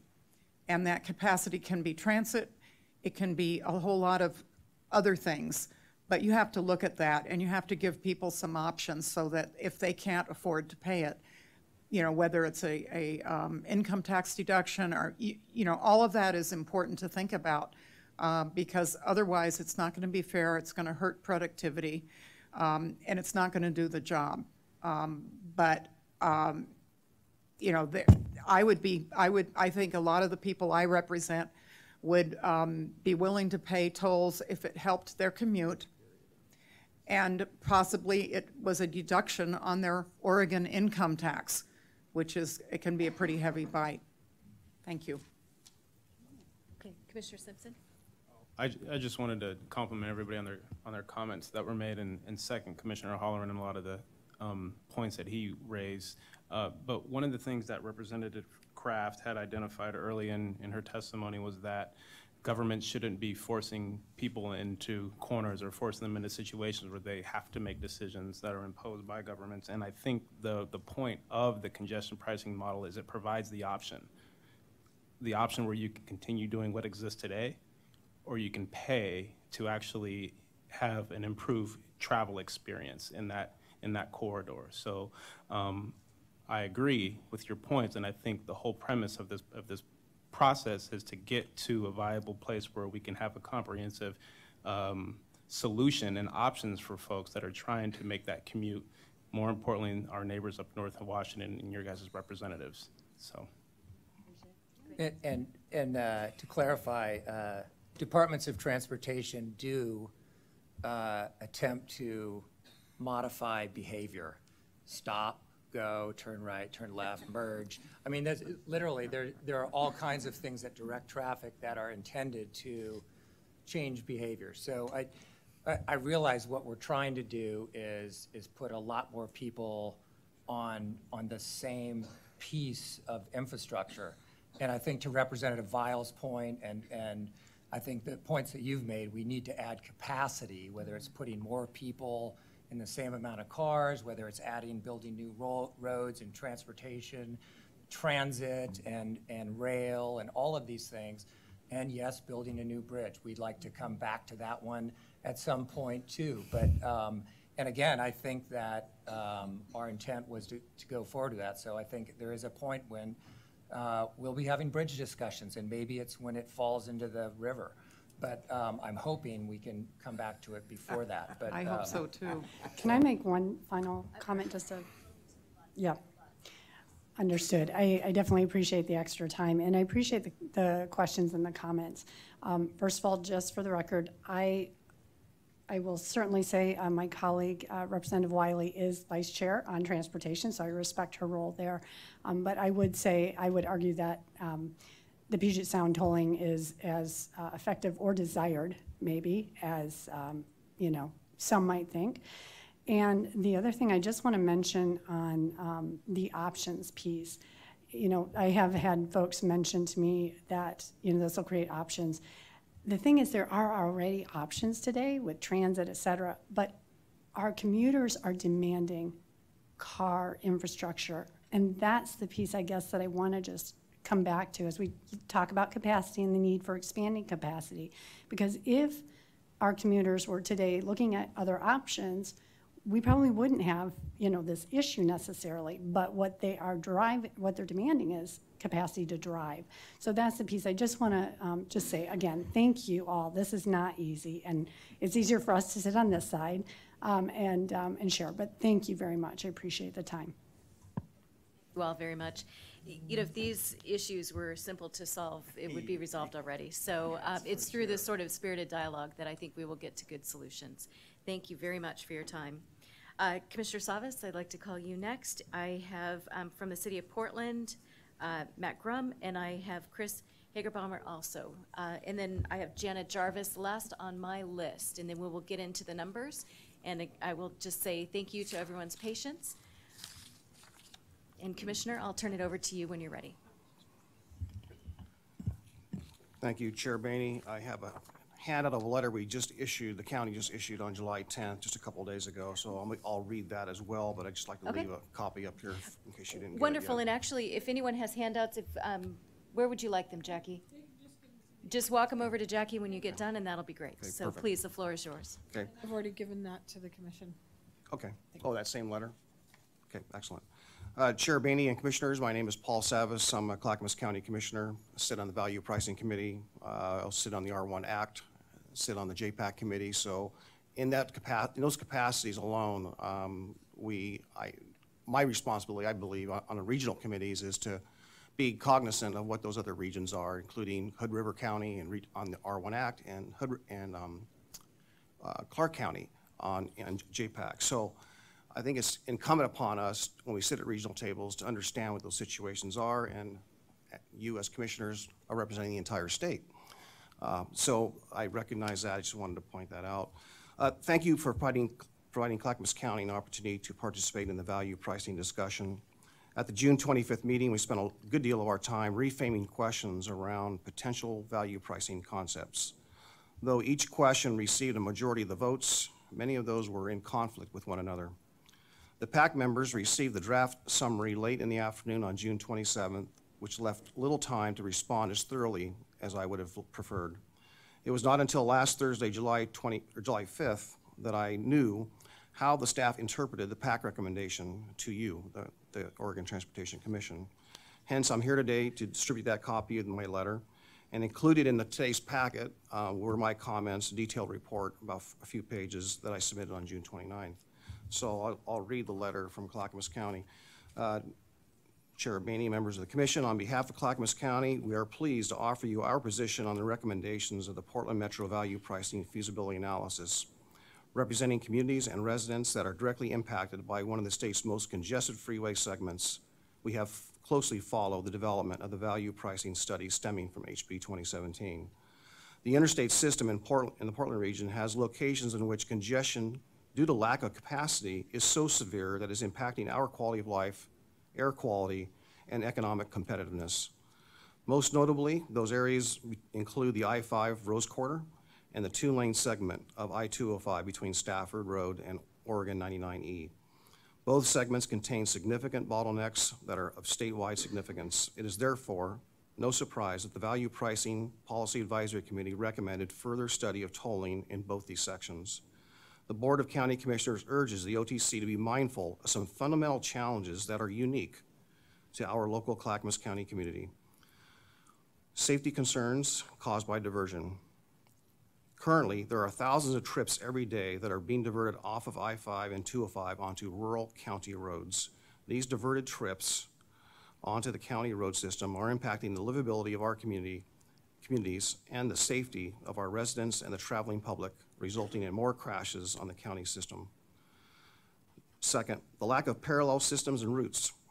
An issue unique to the southern I-205 corridor is a lack of a developed grid system due to its topography, the rivers, and the rural location. This limits the route alternatives, especially to low-income populations that cannot afford tolls. Third, the shortage of transit alternatives. There is a lack of transit along the I-205 corridor between I-5 and Oregon City. As emphasized by the recommendation from the PAC, the necessity to provide reasoned transit alternatives as part of this project are imperative to ensure traveling options. Should the OTC decide to move forward with value price tolling, the board's position is as followed. Concept E should include at least one lane that is not priced to accommodate low-income populations that cannot afford tolls, have limited or no access to transit, and no feasible alternative routes available. Concept B should be studied in conjunction with, Concept B should be studied in conjunction with Concept E. If either I-5 or 205 is tolled, then both must be to avoid unwanted diversion between the two corridors. Emphasis should be placed on ensuring revenues from these concepts being focused on growing capacity to increase freeway throughput near term and long term and in the region. Revenues spent to mitigate the impacts of these concepts should only be spent in areas experiencing direct impacts from diversion. While we are supportive of advancing analysis of these pricing alternatives, we are mindful that tolling is one of a number of tools to address the region's congestion challenges. Specifically, value pricing is a tool, but not a silver bullet in our efforts to meet the needs of our transportation system. And lastly, the aforementioned I-205 bottleneck is currently on track to be shovel-ready for construction in 2020. Yet the project lacks necessary funding for final design and construction. It is imperative to seek remaining project design funding from the 2019 state legislature to keep the project on its current timeline while awaiting future toll revenues for construction. Should the OTC pursue tolling, it should be implemented in such a way as to ensure that the project can be built as expeditiously as possible. Should tolling ultimately prove infeasible or not timely for funding the I-205 project, Clackamas County would stress the need for the state legislature to identify alternative funding to move the construction of the project forward. We have appreciated the participation of Commissioner Simpson and O'Halloran on the PAC, and we thank you for your consideration of our comments on this very important subject. We look forward to continuing to work with you in this process. Thank you very much. Okay, please. Good evening, Chair Boehne, Commissioners. I'm Matt Grum. I'm the Chief of Staff for Commissioner Dan Saltzman, currently the Transportation Commissioner in the City of Portland. Jackie. You have our letter, and of course, you'll read that, and it's very clear. What I'd like to really say on behalf of the City of Portland is be bold. This is an opportunity, perhaps once-in-a-generation opportunity for us to do the right thing here. And you have a City Council that's unanimously in support of congestion pricing. I believe perhaps the only city in the country that has made that statement. As far as the scenarios, obviously scenario C, the full congestion is what we would like to see, but we will support really any steps that move us that direction. It's also very important that the revenue generated in each corridor is used in that corridor, and that's something that's very clear in the letter, but if you have any more questions or issues on that, please feel free to contact us. And thank you very much for your time.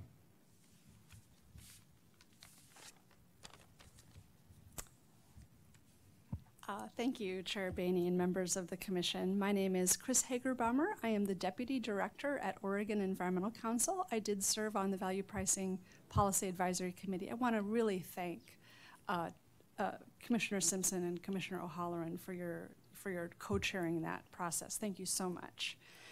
So the question in front of you today is, how do we actually solve congestion, solve it in a way that's the least cost to the taxpayer, and in a way that doesn't cause more pollution? When we add more supply, in other words, add more road space, we actually end up back where we started because of this concept of induced demand. We spend billions of dollars of taxpayer dollars, and most of that comes from drivers who aren't actually the ones who are creating the demand or the congestion on the system. We harm surrounding communities as highways encroach upon those communities. We pollute the air and we heat up the planet. So induced demand is the fact that when you add freeway capacity, it induces longer trips, more sprawl, and more driving. Traffic is basically like a gas. It's going to expand to fill any kind of space that it's given. Texas is an example of this, where it spent nearly $2.8 billion expanding the Katy Freeway to 26 lanes, and congestion has actually worsened. So building more supply, it's a supply side solution to build more roads, right? Well, the supply side solution hasn't worked. We see that everywhere. It just hasn't worked. So the effective, least cost, environmentally sound way to address congestion is the proposal before you. Congestion pricing manages the demand. Drivers pay an automated fee to enter those congested streets during peak hours, and in return they get the promise of a free-flowing, smooth traffic experience. Prices are set at the lowest level to free up just enough road space to eliminate that bottleneck. And it works. We see in cities around the world that it works. And in fact, the folks in those neighborhoods, of course, nobody wants to pay more for something, and they all opposed, not all, say 60 to 70%, opposed congestion pricing before it was implemented. Guess what? After it was implemented, that basically flipped to 60 or 70% in support. So when you eliminate bottlenecks and get traffic flowing freely through congestion pricing, you have, in essence, added capacity. That is capacity. You no longer need to add new lanes. Your taxpayers save a bundle, and you reduce that dangerous auto and truck exhaust. So this is a demand management tool that works. Oh my gosh, I'm really running out of time. Okay, we also believe that you have to do it equitably. You can't just put it out there without the mitigating the diversion to local streets. And I just want to really quickly say that in the modeling, we find this is counterintuitive, but there's a lot of people, as we know, are already diverting off because they can't get to where they need to go, right?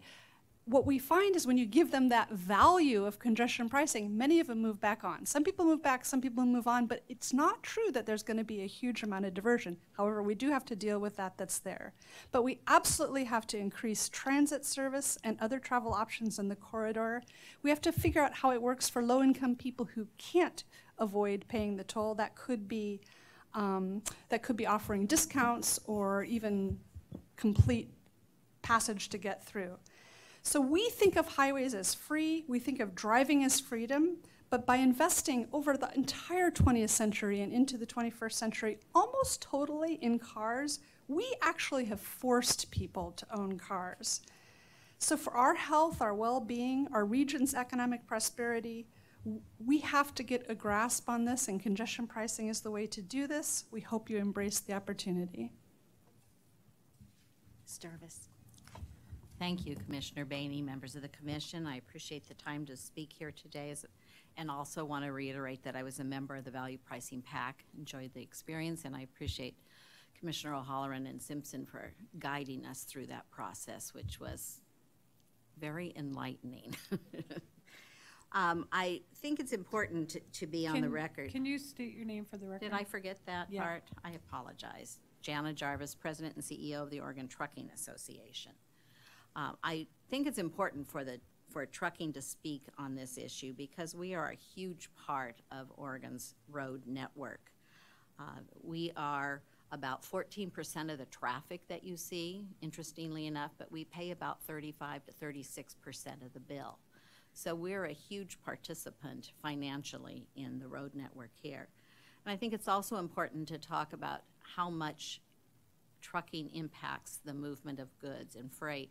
We carry nationally about 70% of the nation's goods, but in Oregon it's closer to 75%. And 80% of the communities in Oregon are only served by truck. So it's an important, we're an important aspect of the economy here. And the other piece is there's a real cost to congestion. And I can see it every day. I hear it from my members. You have additional fuel costs, it's drivers' time and wages. The hours of service rules limit how long drivers can drive. Where they used to get 2 turns to go up to Seattle, they can only get 1 a day now, which greatly impacts freight capacity nationally if you cut your carrying capacity in half. And it impacts our ability to meet our customers' service requirements. Nationally, the cost of congestion is about $66 billion. And Oregon is in the top 100 freight bottlenecks list, the Portland area. So it's an important issue to us. And for that reason, we came to the table and wanted to talk productively about congestion pricing. But there are a few important points that I wanted to make in that.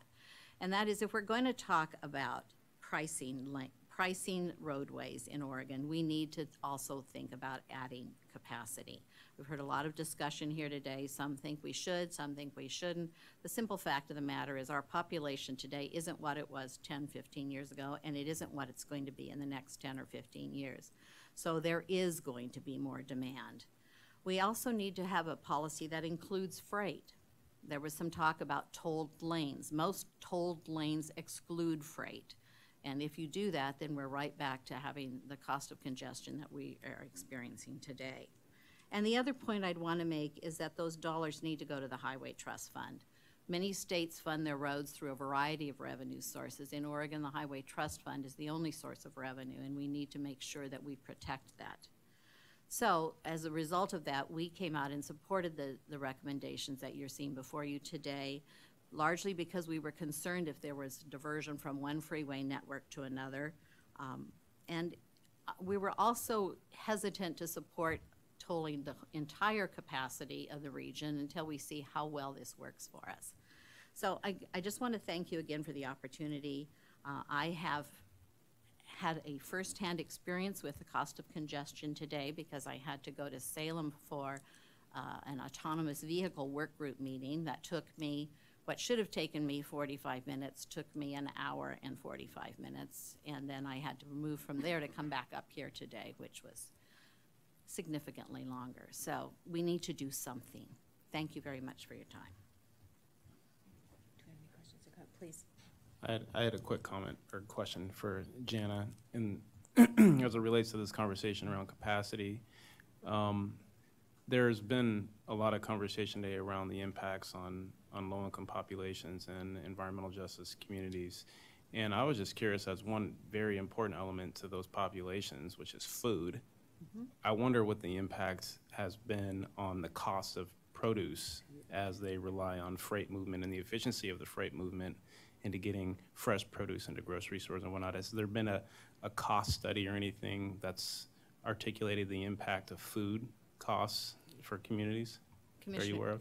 Commissioner Simpson, I haven't seen a cost study like that, but we all know that the cost of freight is part of the cost of the goods that you're buying. So if there's less capacity to deliver the freight, and right now there is so much demand for freight, there's about a 20% shortfall in ability to meet freight demands today, you know that's going to drive up the cost of goods.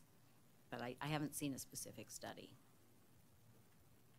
Hey, thank you each, and thank you for your commitment to helping us get to where we are today and working through this process. Nice to see each of you. Okay, so now we are going to go to the numbers. And Jackie, I'm going to look to you. So we're going to have numbers 1 through 8 come up and in order, starting 1 over here.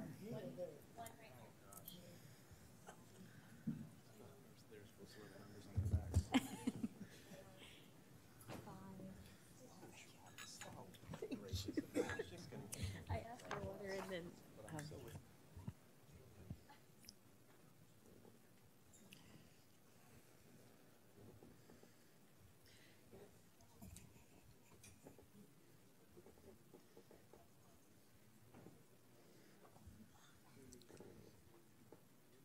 All right, so after 1 through 4 is done speaking, they can get up and leave, and we'll have 9, 10, 11, and 12 come up and take their place. Thank you very much for joining us today. I will turn the floor over to you. Please state your name for the record, and thank you for joining us. I'm R.P. Joe Smith. I'm a citizen of Portland, live in the Irvington neighborhood. I'm best known these days as Jefferson's father and Meredith's husband. And with your permission, as soon as I finish, I am going to depart because I have a meeting on a committee of the Port of Portland that started 15 minutes ago, and I would like to be no later than I have to be. Traditionally, tolls have been given to raise money. This is different. This is intended to change behavior. Simply put, to increase the flow and reduce the number of private vehicles, especially private vehicles, on the tolled roads at times of high congestion. So, congestion tolling has shown to work in places like London, where it keeps people out of the inner city at high times, and congestion pricing may work here, but if you toll, what's going to happen? Well, almost certainly, folks who can choose when they are going to travel will choose to travel at different times of day, and that will reduce the traffic a little bit. Some people will decide to take transit, although the record of transit ridership right now is not encouraging. And some people will divert into neighborhoods the neighborhoods won't like. That's going to happen. But it isn't going to address the big problem, because the big problem is that during major traffic times, the vast majority of the drivers are driven by their jobs. And they don't get to choose when their job starts, and they don't get to choose within limits where their job ends. And so unless you decide that they are going to get up way before their job starts or stay after their job, and that's not very good for the family values that I think we'd like to support. Years ago, 45 years ago, and by the way, to the mayor, I beat him by 3 years. 45 years ago, when I was the executive director of the Pacific Northwest Regional Commission, I commuted to Vancouver every day on my bicycle and looked at the folks going the opposite direction, crawling, often stop and go. That was 45 years ago. Things have not changed. What is most needed is to try to get somehow fewer cars on the road. Well, one way is rapid transit. Are we going to see a real investment to increase the number of buses? Hopefully, yes. Are people going to take them? Well, I had a wild idea when I had that job. My idea would be to hire 100 surveyors, and we would interview every single person driving across the bridge every day for 2 or 3 days, identify where they lived, where they worked, get their information, and then create a system where they could connect with each other. And instead of being single passenger drivers, which almost all of them were, some would be 2 passengers, that would cut the traffic in half. Some would be 3 passengers, that would cut the traffic in a third. Well, Jimmy Carter killed the regional commissions, and so I never got a chance to try that. But 45 years later, we have this wonderful thing called the internet, which makes it possible for people to communicate, identify each other, get together to do things. So I would submit that in addition to considering pricing based on time, you consider pricing based on occupancy of the vehicle. So somebody driving by himself or herself pays the full toll, and over time ratchet that up. 2 people maybe pay half or a third the toll. 3 people pay nothing.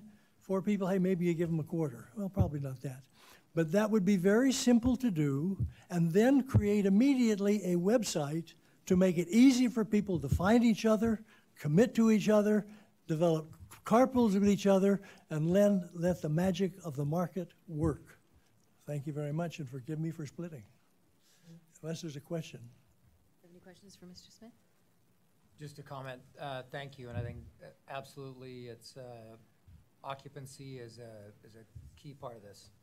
Other regions have done it effectively. We can learn from them. Yes. Thank you. Travel safely. Please. Yes, my name is Bob Niemeyer, and I'm from Tigard. I'm an independent mechanical engineer. I've been working in Tigard for the last 30 years as an independent mechanical engineer. I have a different perspective that I don't think I've heard or seen in any of the written literature, and that's what's the actual cost going to be to implement this system. Now, I've done, engineering jobs for, all of my life, and I look at all of the details that go into various different projects, and I study some of the things like the electronics necessary to do this, and their actual costs, and what you have to do with the FCC, how you make something keep from working or destroying your radio when you drive by one of those sensing things. It's actually a very, very expensive thing to develop. My guess, and a well-educated guess, is that the minimum implementation for any one of those things that were on the screen up there is a minimum of $300 million. I do not believe in any way, shape, matter, or form that there's going to be any money coming out of the toll road system for a minimum of 5 years, if not 10 years, because it will all be consumed by the fact that you're consuming or collecting the tolls. This amount of money that's going to go to where, I do not know. I don't think it's going to go to Oregon. It's going to go to the people that provide tolls, toll collectors unions, for instance, the people that develop that equipment for doing that sensing, which are primarily out of New Jersey, several other aspects of the sensing equipment. Where is that going to actually come from? It's not going to be coming from Oregon. All that money is going to go someplace outside of Oregon. And there is no companies that I know of anyways, and I know of a lot of them, that could develop this, but it's all off the shelf, very expensive equipment all over the United States, but not in Oregon. So my perspective on this is that there's no way that you're ever going to see money actually return to the transportation system to do any of this increasing of capacity that we all want for a very long time. So I'm of the opinion it's why bother doing it. It will not return money to the Oregon transportation system to increase capacity any place. It just won't happen. Plus, it's really kind of an insult to me personally to think about tolls. Growing up in Oregon all my life, and then all of a sudden seeing a bunch of tolls being collected on roads that I've been paying for and using for 30 years, 50 years, actually 60 years. It's almost an insult to me to be looking at the possibility of paying tolls. So thank you, Chair Boehne, for hearing this different perspective. I think it's very important to understand that there's a huge cost in doing this. Thank you. Chair Boehne, members of the Commission, my name is Chris Smith, and I am Vice Chair of the Portland Planning and Sustainability Commission, although today I'm speaking as an individual, not on behalf of the Commission.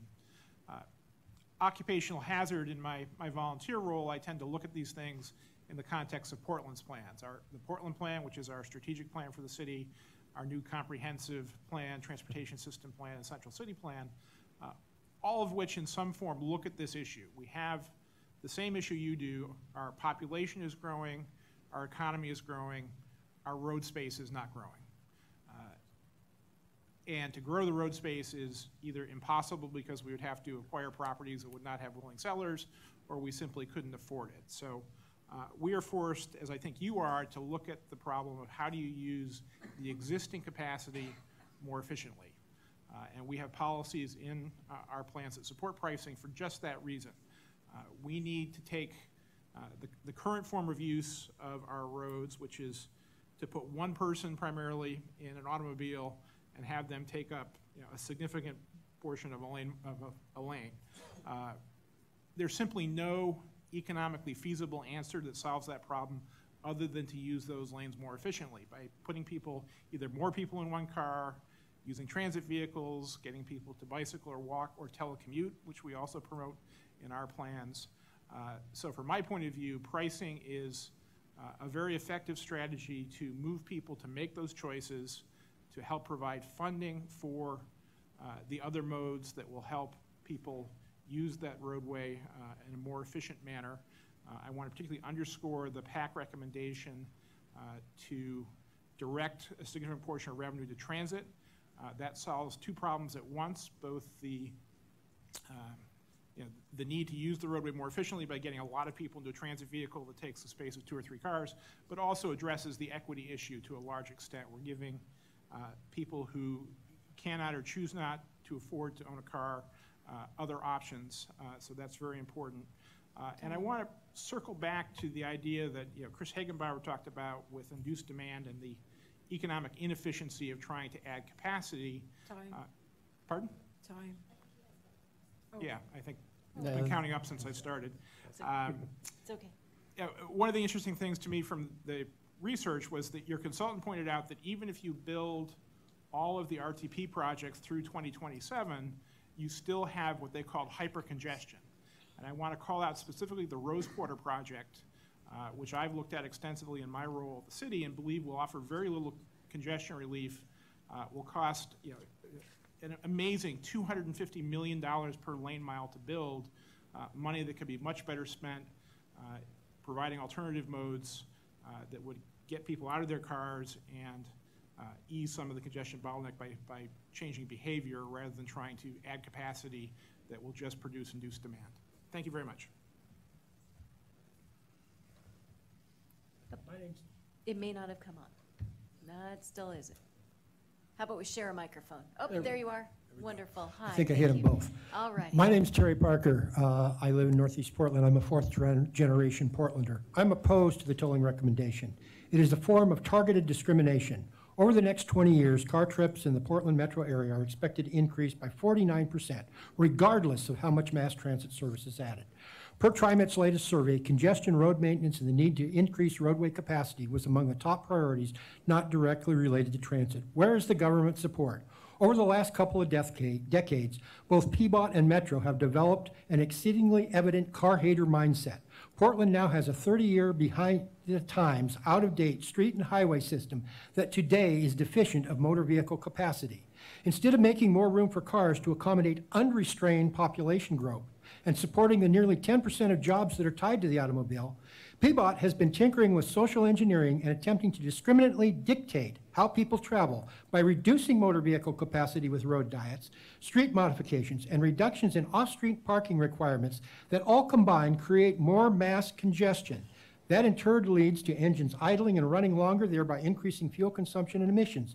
This is artificially premeditated congestion. If tolling does occur, it needs to take place only on new lanes added to the existing highway system with 100% of the revenue dedicated to only adding motor vehicle capacity, not to be used for bicycle infrastructure or transit. There's an equity issue here. Why did the Street Trust even have a seat at the Tolling Advisory Committee table when the agenda was about tolling freeways?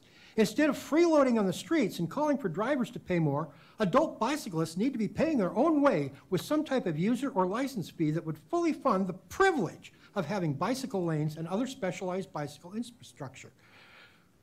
If drivers are tolled, bicyclists also need to be tolled. Likewise, With a prospective $2 billion light rail line on the horizon, transit needs to become far more financially self-sustainable, with fares that help pay for infrastructure costs. One two-axle bus does as much damage to the streets and roads as 1,200 cars.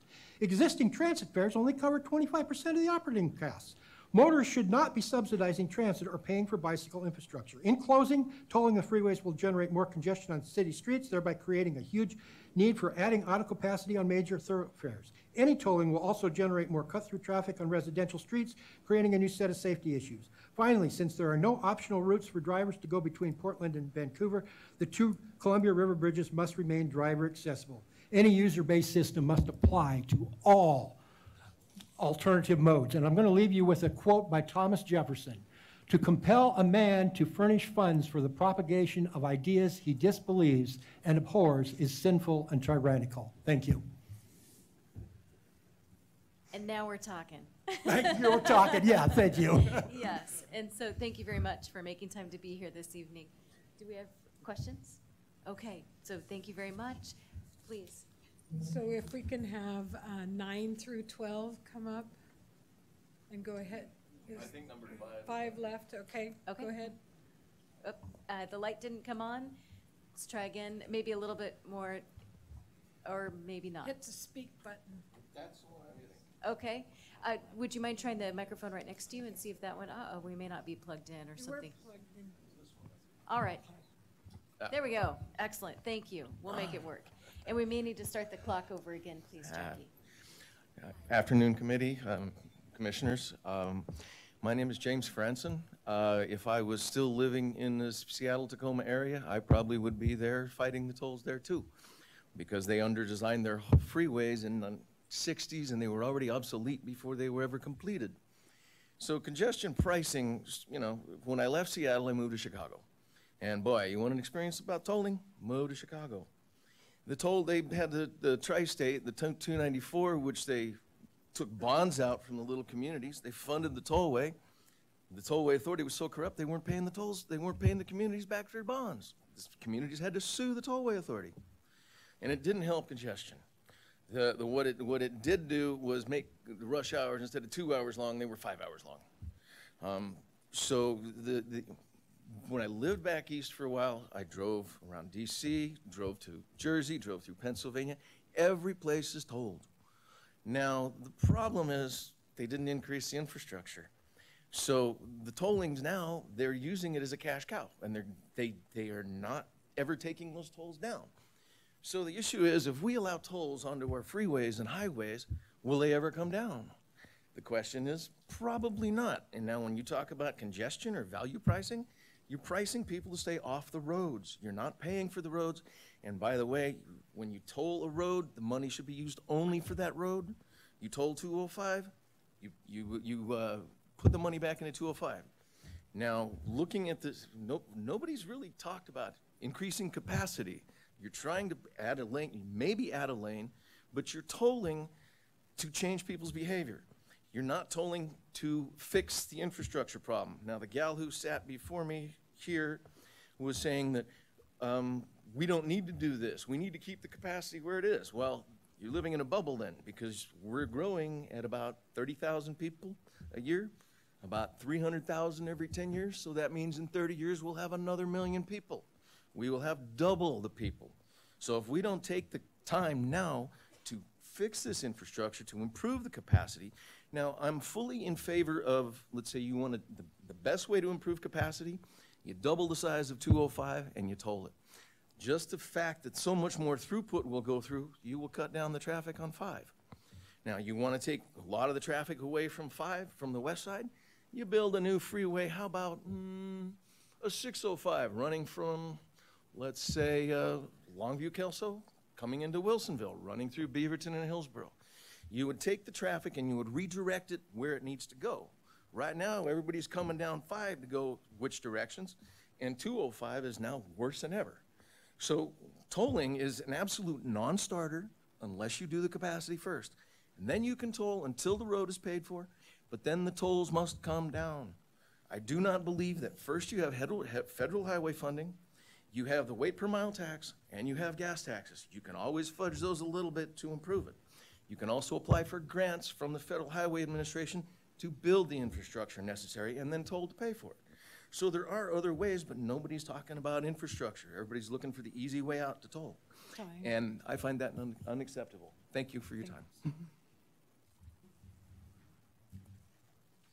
Hi, my name is Chris Trable. Hi, Tammy. I'm the chair of the Overlook Neighborhood Association, and I've heard a lot of big picture talk here today, and I'm not here to talk to you about the big picture. I want to just ask you to think about the little picture, and specifically the little picture in North Portland. We will be most impacted by the current proposal to put a tolling start point at an exit south of the bridge.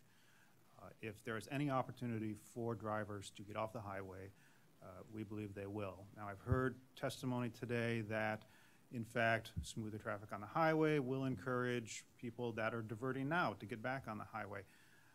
That could work if there were a lot more options, one of which being transit, but it's not clear to me what new transit you could put into the North Portland corridor. We already have the yellow line light rail that runs up Interstate Avenue paralleling the highway. That's not going to be extended across the Columbia River anytime soon, certainly not before tolling could be implemented. We have a lot of buses that run through the area already. People choose not to use them. We're worried that in a part of the city that is often called the forgotten fifth quadrant, because we don't elect city commissioners, we're there. We're an area that has suffered through gentrification. We have a lot of low-income residents, a lot of renters, a lot of people who rely on their car to get to a job and then to daycare and then to maybe a second job. These are people that can't rely on public transit necessarily. They are going to be disproportionately impacted by any system that allows increased diversion into our neighborhoods. Right now we see it on Interstate, we see it on MLK, we see it on Greeley. If more cars come into the neighborhoods, we're going to start to see it on Denver and residential streets where kids are walking to school, where people are trying to live without a lot of exhaust and a lot of safety issues. So I'm not going to take my full 3 minutes. I just want to make sure that you are thinking about dealing with diversion before you commit to a plan that would start tolling south of the bridge. Because once you commit to that plan, diversion becomes an afterthought. And it's something that would be nice to mitigate, but if the systems aren't in place prior to doing the actual tolling plan, we're afraid that they're never going to be in place. Thank you very much.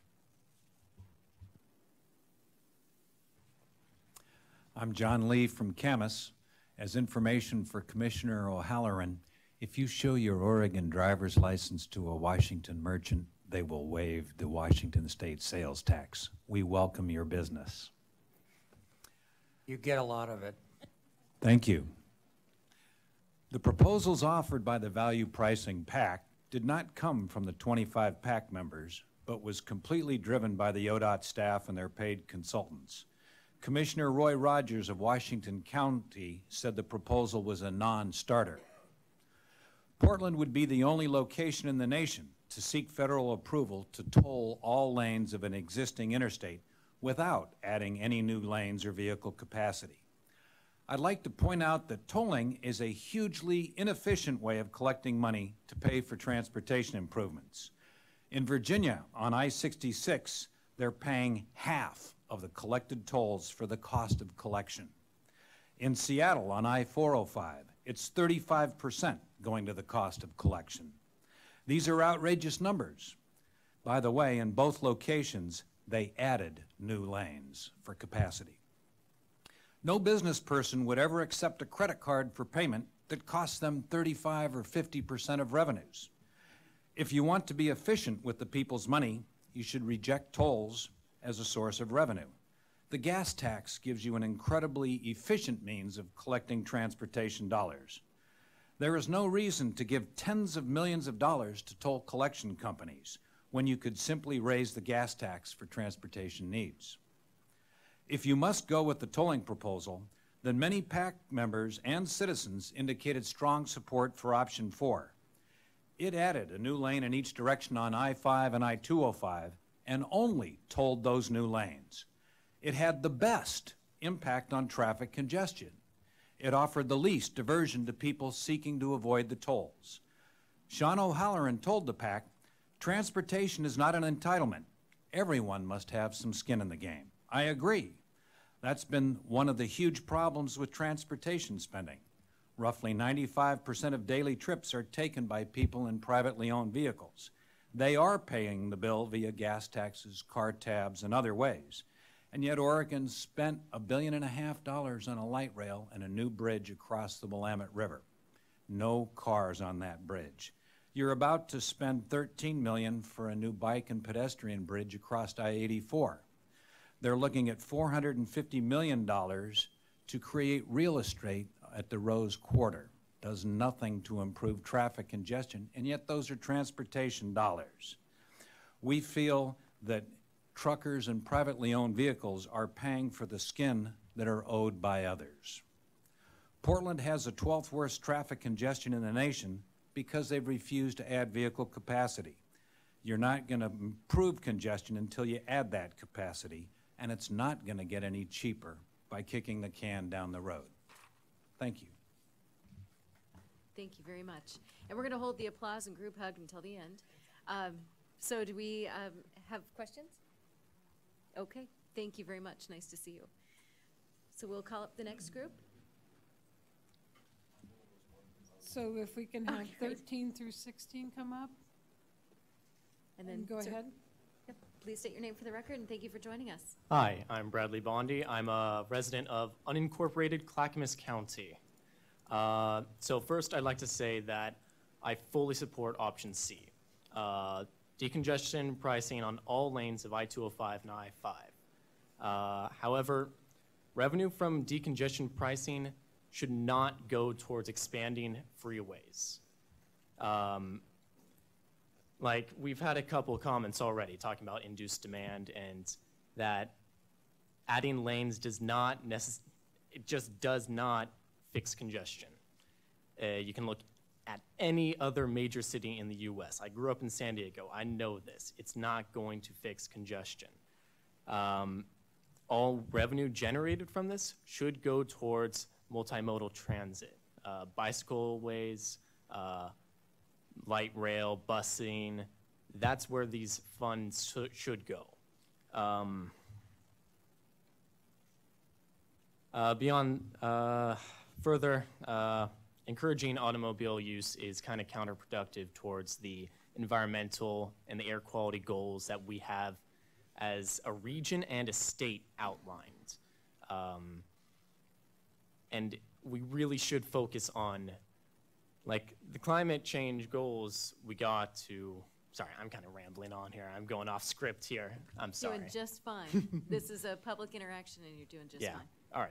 Anyways, transit, yes. Freeway, no. We could all be so concise. Wonderful. Thank you so much.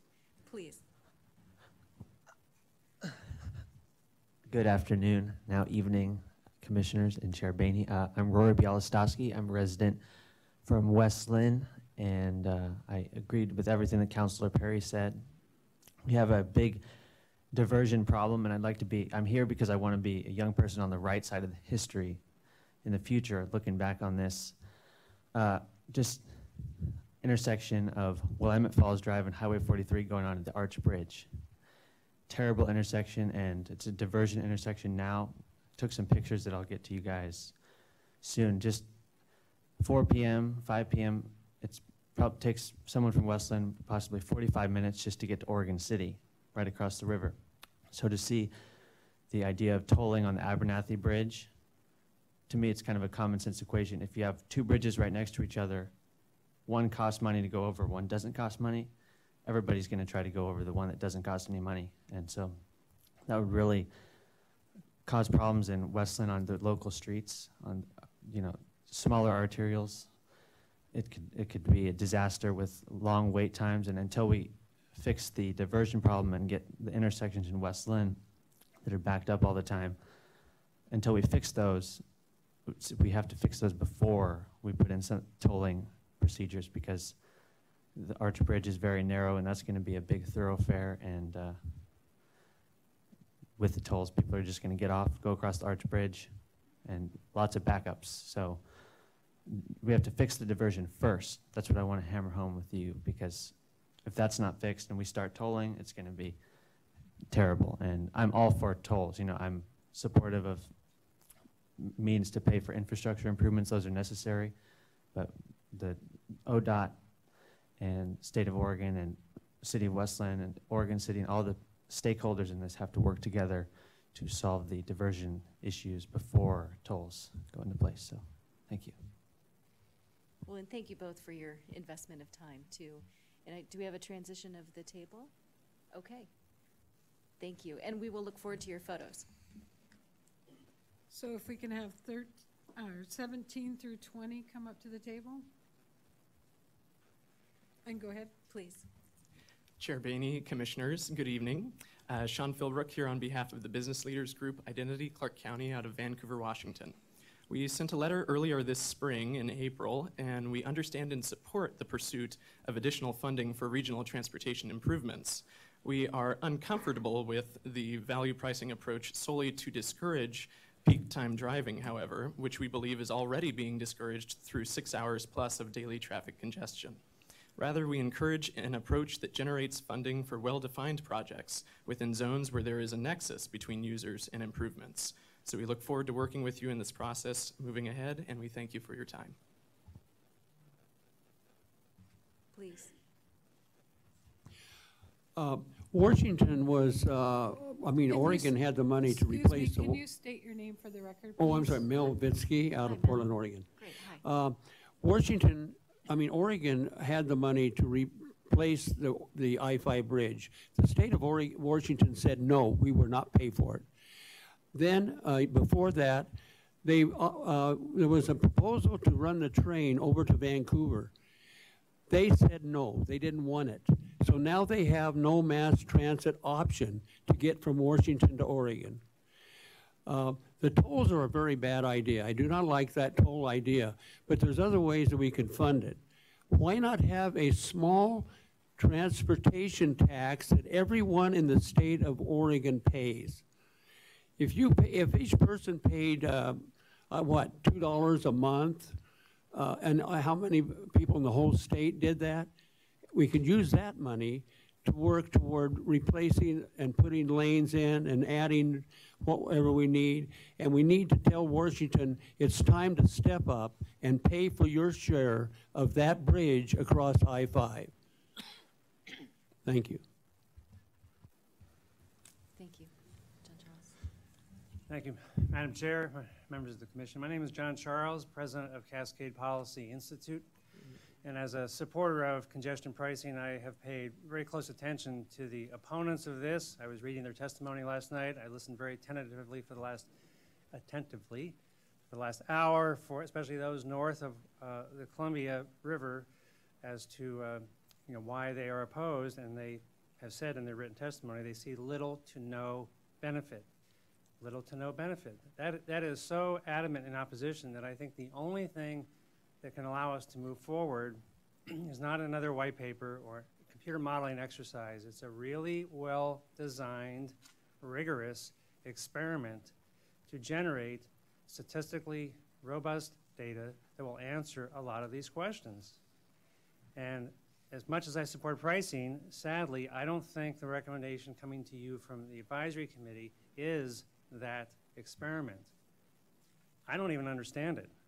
We have this partial project on I-5 and this microscopic little thing down in Oregon City. Why? I don't get it.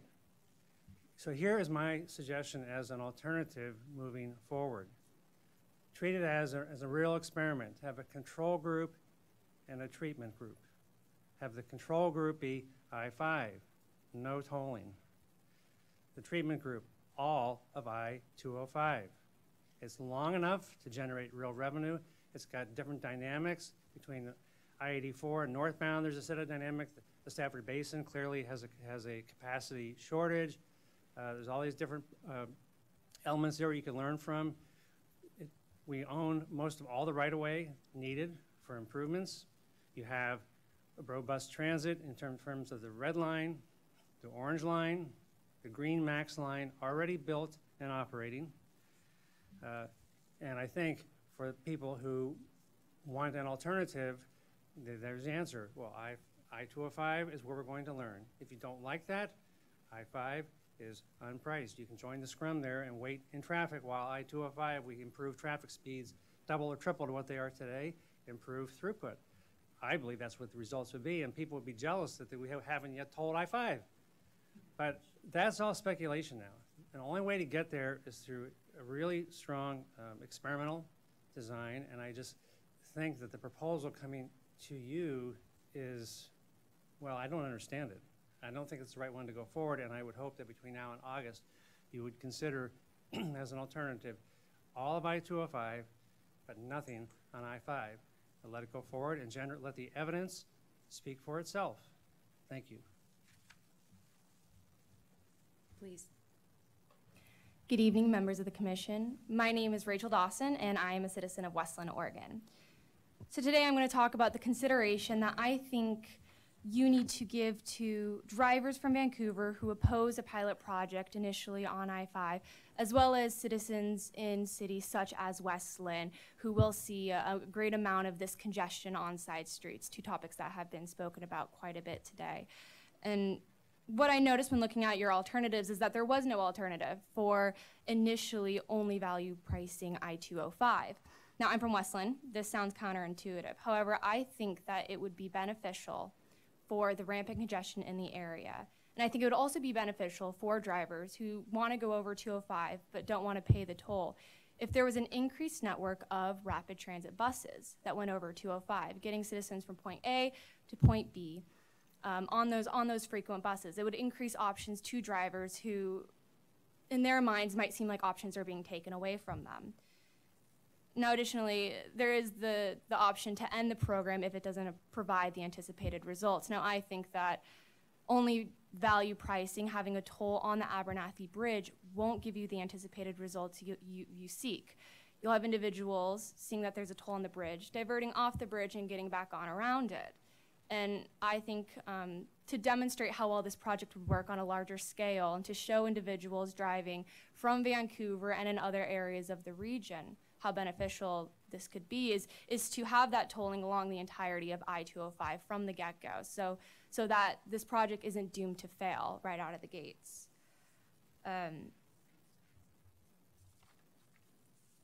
Additionally, this test would be cutting edge. There's no city that's tolling all lanes on a single freeway. And to end, when people see how well tolling I-205 works in this initial pilot project, I'm certain that residents, including those from Vancouver, will be more than willing to have it implemented elsewhere in the region. Thank you. Thank you. Do we have questions? Thank you all very much. We'll call up the next panel, and then we will start with you. So if we could have 21 through 24 come up to the table. Thank you. And go ahead and hit the button for speak and state your name. Perfect. Wonderful to see you. Thank you for joining us. Good evening, members of the commission. Thank you for having us all here. My name is Justice Armstrong, and I'd like to talk about specifically the importance of the revenue from value pricing being used to fund highway improvements and road work as opposed to public transportation. So freeway, yes, transit, no.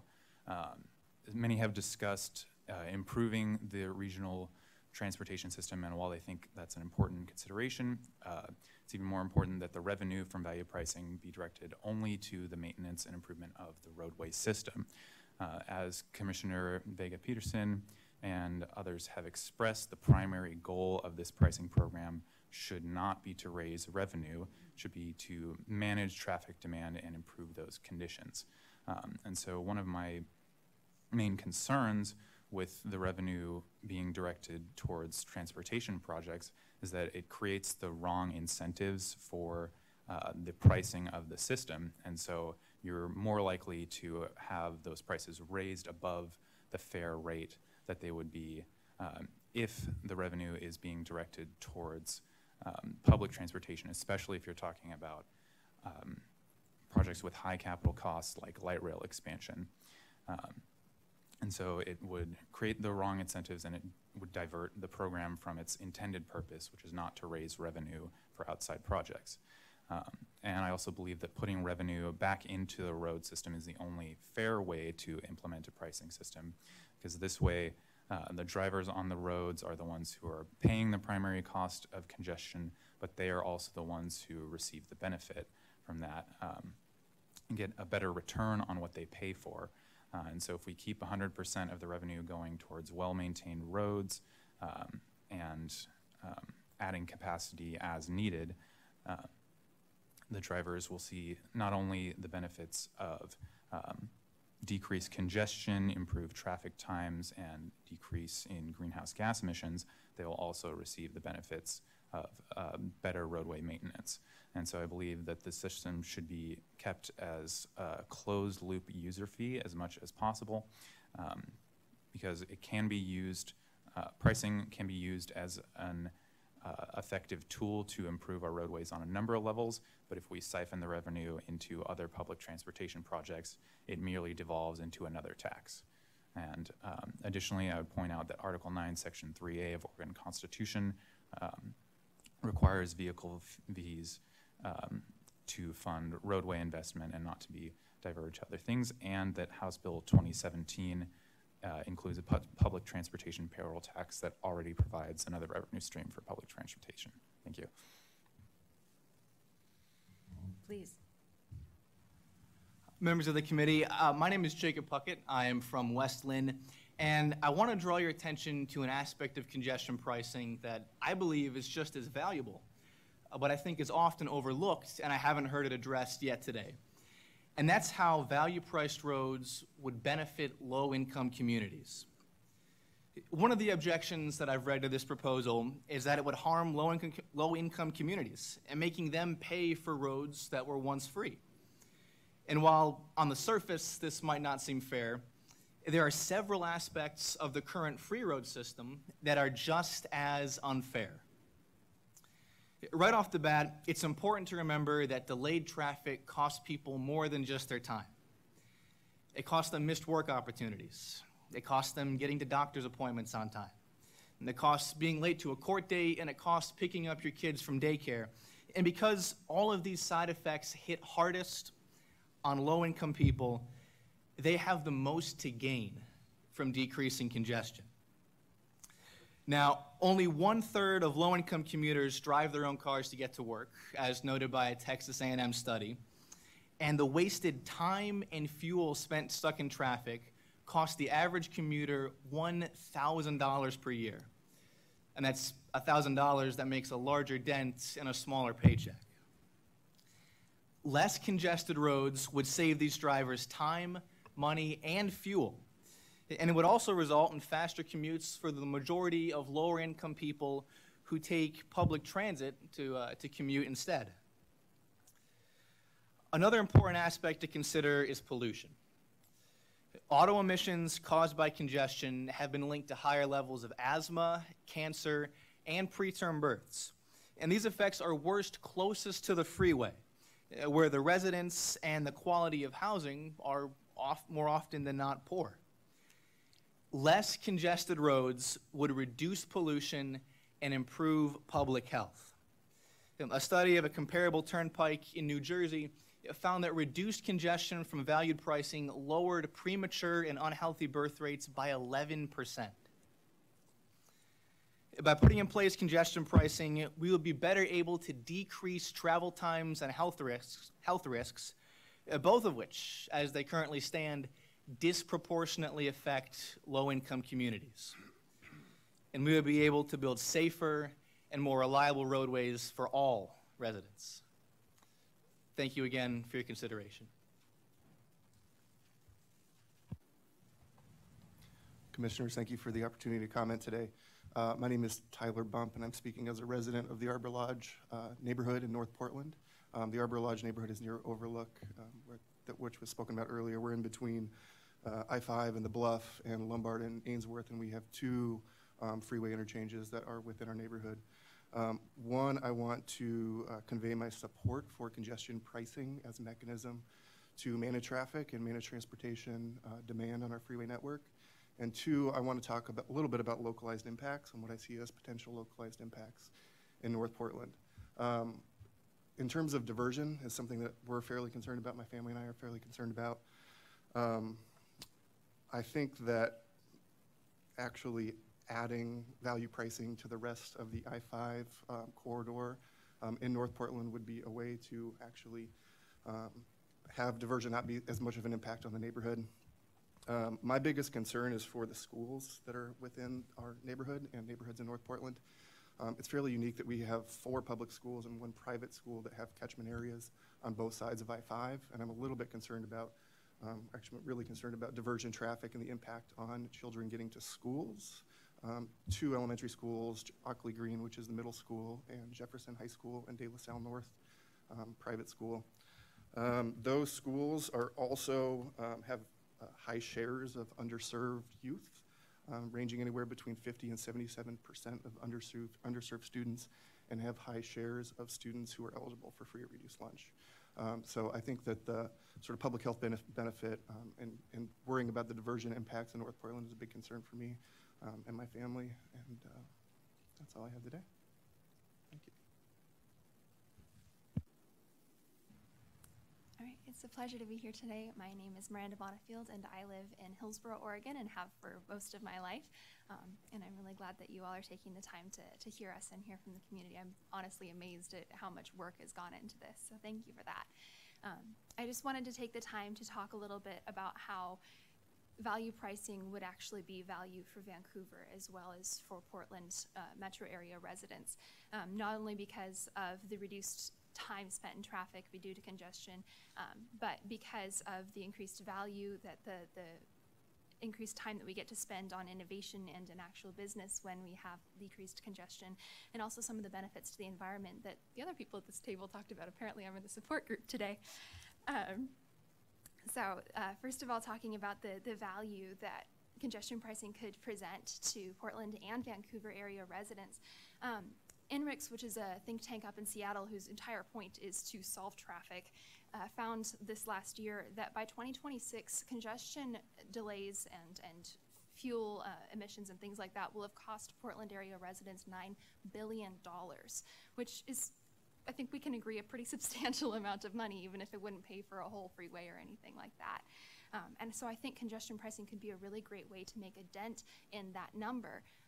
If we did all of I-205 or all of I-5, that could actually do something substantial to our area. If you look up the experiment, the initial trial that they did in Stockholm in 2006 and then re-implemented at the voters' behest in 2007, you can see before and after pictures of the highway where it's like one day it's a nightmare traffic jam, and the next day traffic was reduced during the same time period by 20%, literally overnight, and that has continued through the last 10 years as Stockholm has continued their congestion pricing program. If you don't believe me, you can ask Sherry Clark, who lives in Seattle and told the Seattle Times this last year that she was able to save an extra half-hour of sleep before her night shift and have an easier time getting home after her long hours in the morning because of the congestion pricing on I-405. We also found that I-405 by Kirkland saw an average speed increase from 35 miles per hour during morning peak to 41 miles per hour. So these are all amazing benefits, but that doesn't even get to the fact that congestion pricing and therefore decreased congestion could result in benefits to our environment. For instance, in Stockholm, researchers with Johns Hopkins University, UC Berkeley, and Stockholm University found that nitrogen dioxide was decreased by 8%, that soot and other particulate matter was decreased by 15%, and the instances of asthma in children 2 to 5 were decreasing by 50% and counting. Since the implementation of congestion pricing.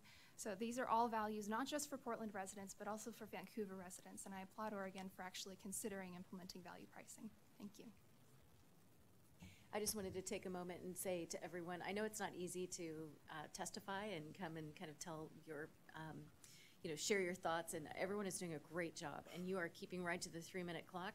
And so I just really wanted to say thank you very much for everyone's commitment to just being concise, but also the level of testimony is really impressive.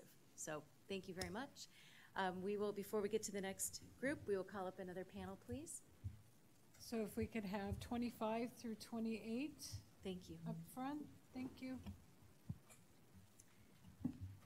No pressure on the 3-minute clock, but I'm just kidding. I know, right? So go right ahead, the floor is yours. My name is Jules Walters, and I'm a resident of West Lynn. I want to thank you, Chair Bainey, and commissioners for being thoughtful in your planning as you work on this project, and making sure that you are including input from the public in your process. It is very meaningful to be able to come to the table and share how this impacts our lives as well. I'd also like to thank Commissioner Savas for being an advocate for all of us that live on the I-205 corridor in Clackamas County, and also thank City Council President Brenda Perry for being an advocate for our town. I'm going to echo the comments of many of our city's residents. The value pricing plan will adversely affect our city. We already have gridlock on I-205 going north beginning at 1 p.m. from I-5 in Tualatin past the Abernathy Bridge. The gridlock on the freeway is coupled with gridlock on our city's main roads and now is rapidly impacting our small neighborhood streets, with drivers speeding and creating unsafe conditions for our kids and families. We have a middle school on the west side of our city that feeds into the high school on the east side. And I've had more than one parent tell me that to pick up a child at one and head over to the other to pick up another child can take almost an hour on some days. And that is only a distance of 6.7 miles. So, it's difficult. We have almost no transit options as far as mass transit goes in the city of West Lynn. And there is seems to be no new options on the table right now. And as a bedroom community, we are a city of commuters. There's no doubt in my mind that value pricing will cause an increased burden on our roads and our residents. So I thank you, and I'm grateful that you've been supportive of hearing public comment, and I do feel like you've acknowledged in your planning the unique burden to West Lynn, and I hope that your final implementation plan takes that burden into consideration. So thank you very much. You just set a very high bar for us when we turned over the last table. I'm not sure I'll be as eloquent as earlier presenters. My name is Joseph Walters. I am also a resident of West Lynn, which is at the bottom of the U at the 205 there when you're looking at your diagram in terms of value pricing. I don't have prepared remarks. I'm not going to talk to specific statistics. I'm kind of more here to present as a user. I've lived in West Lynn for 12 years. I have commuted to Beaverton. I have commuted to downtown Portland, and I am now commuting to East Airport Drive. So I've had some different experiences using the roadway system as well as the transit system in the Portland metro region. When I was able to, I took the bus into downtown Portland for over a year. I commuted that way. West Lynn has one bus line, the 35 Macadam, which runs up Highway 43 and into the city. If Highway 43 is adversely impacted by traffic, so is the bus. We don't have a rail line. We don't have any alternative to get into downtown Portland than that one bus. So whatever grand plan is implemented here using toll money, I would hope that it would help impact those of us inside the urban growth boundary but outside Portland city limits, because Portland seems to get all the transit and we really don't. I know that what I've heard is that money favors ridership versus reach, and I would hope that reach would be a consideration in future transit projects, especially light rail. I am not against value pricing, but I am concerned about the practical impacts that's going to have on my city. Right now at Fieldsbridge Park, if I go take my son to practice after work, if I forget his mitt at the house, there's no way I can get back to my house and back to that practice within that hour. The roads just back up. So already we have an issue. when I'm at work on Airport Way and I leave my office to go down to my house in West Lynn, every afternoon between 3 in the afternoon and 6 in the afternoon, it takes me about an hour. When I leave my house to go to the airport at 5 in the morning to catch an early morning flight, it takes me 25 minutes. So I don't know that value pricing is going to necessarily fix this issue. It's going to raise funds for sure, but I don't know how you can extend a rush hour that already takes place between 3 p.m. and 7 p.m. I just don't know if there's a practical way to make that happen. But if that is going to be implemented, I'd love to see increase in capacity for cars on those roads, address the diversion issue, and more mass transit options for those of us who are not inside Portland city limits. Thank you.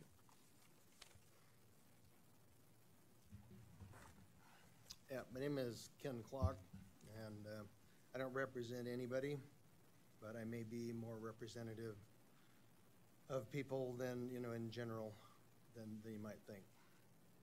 So I'm just basically here to put what I would say as an element of the element of truth in this. Value pricing. It's a cute name for charging citizens to drive on federal highways that they already own. Value pricing is a false narrative offering false choices. I grew up here. I watched the Baldock and the Banfield freeways being built in the 50s and 60s. We are still largely driving on 1960s freeways today.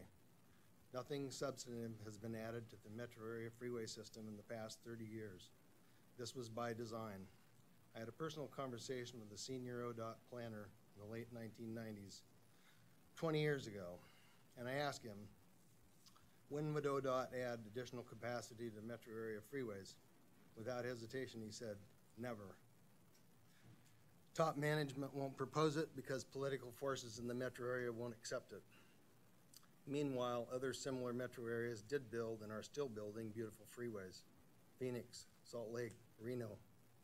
The real narrative here is the freeways that didn't get built. So now ODOT is offering value pricing as a cure for congestion in their inaction has created. Value pricing is not a cure. In fact, it's not even a decent Band-Aid for our substandard freeway system. However, it does provide a nice sliding scale of revenue for ODOT, and it does impose a two-tier freeway system where wealthy elites drive unimpeded while common folks plod along as they can when they can. Wealth discrimination is coming to a freeway near you soon. That has a nice ring to it. Once the tolling starts, it will never go away, even if it does not solve the problem that it was created for. Value pricing is already in place in other states. On some highway, tolls have been capped at $10 due to pushback from angry citizens, and the congestion is returned, but the tolls remain. On one 9-mile stretch of road in Virginia that has no cap, tolls have reached nearly $50 per trip for 9 miles. What am I suggesting by all this? First, let us see the value in value pricing. Build extra lanes on I-5 and on 205. Second, then institute the pricing part of it for that value. As I said, false narrative, false choices, freeways that didn't get built.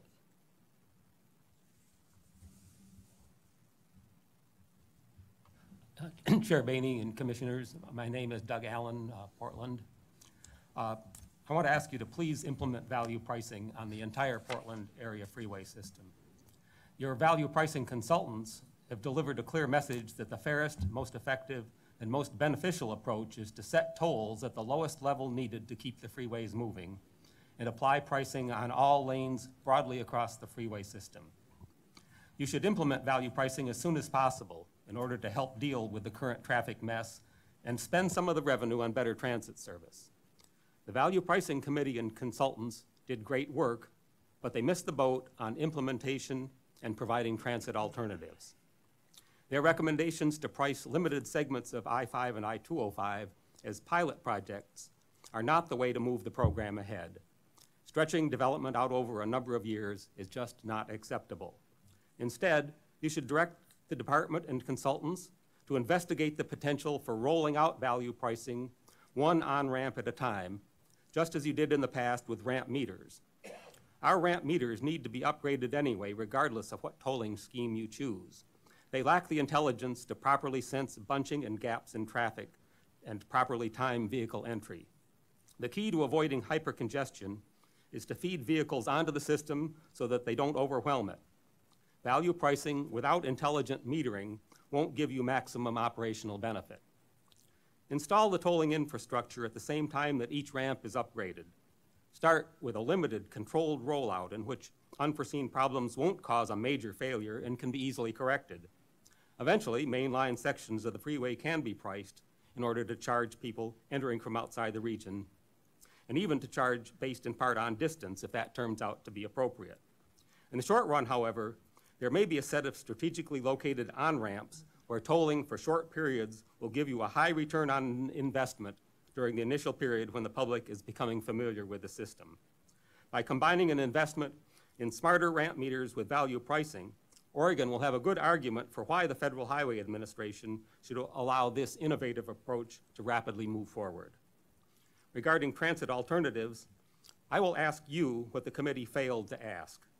Please provide leadership in educating the legislature and the public why Oregon's Constitution needs to be fixed so that tolling revenues can be spent, at least in part, on providing better and more attractive transit service. Thank you. Do we have questions? Thank you all very much. I'm wondering who's left in West Lynn. Most of West Lynn has been here tonight. It's good to see. All right, so we're going to call up the next panel, and then 29 through 32, if you can come up. Excellent, and I'll turn it over to you. Hello, my name is Kyle Johnson, and I'm from Portland, Oregon. I live in the Rose Quarter, sort of sandwiched in between I-5 and I-205, and I was a little disheartened to hear a lot of my West Lynn neighbors talking about the burden that this any kind of fee would have on them, because I'm already paying a congestion fee.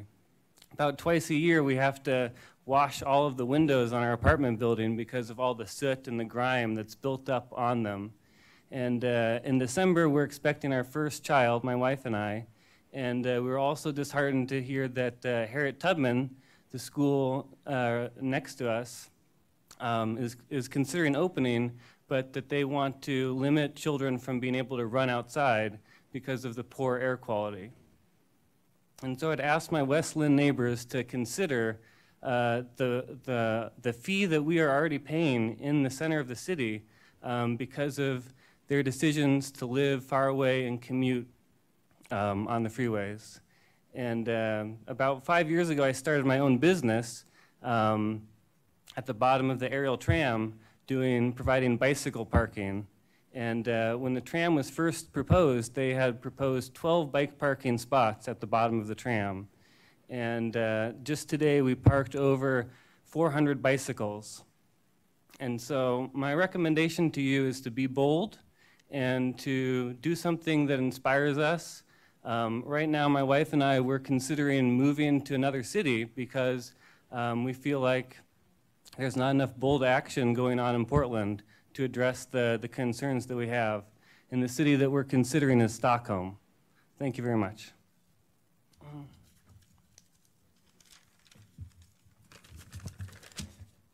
Yes, my name is Robert Stoll, and I am definitely a West Lynner. I've lived there since 1970. Now, the one thing I've noticed is that nobody really is addressing the main issue that I'm concerned about. Even when I went to your open houses, I just felt I was talking to a brick wall. Anyway, I just don't understand why you and other governing bodies can't seem to grasp the idea that those of us who live on limited incomes or fixed incomes just don't have extra money in our pockets. I received a $10 pay raise in Social Security this year, my wife $5. The rest of it was all eaten up by B coverage. My medical coverage is costing $100 more a month. We have less money to live on this year than we did last year. Your plan to toll the Abernathy Bridge is ridiculous. The traffic on the old West Lynn Oregon City Bridge will increase and overload the streets in Oregon City.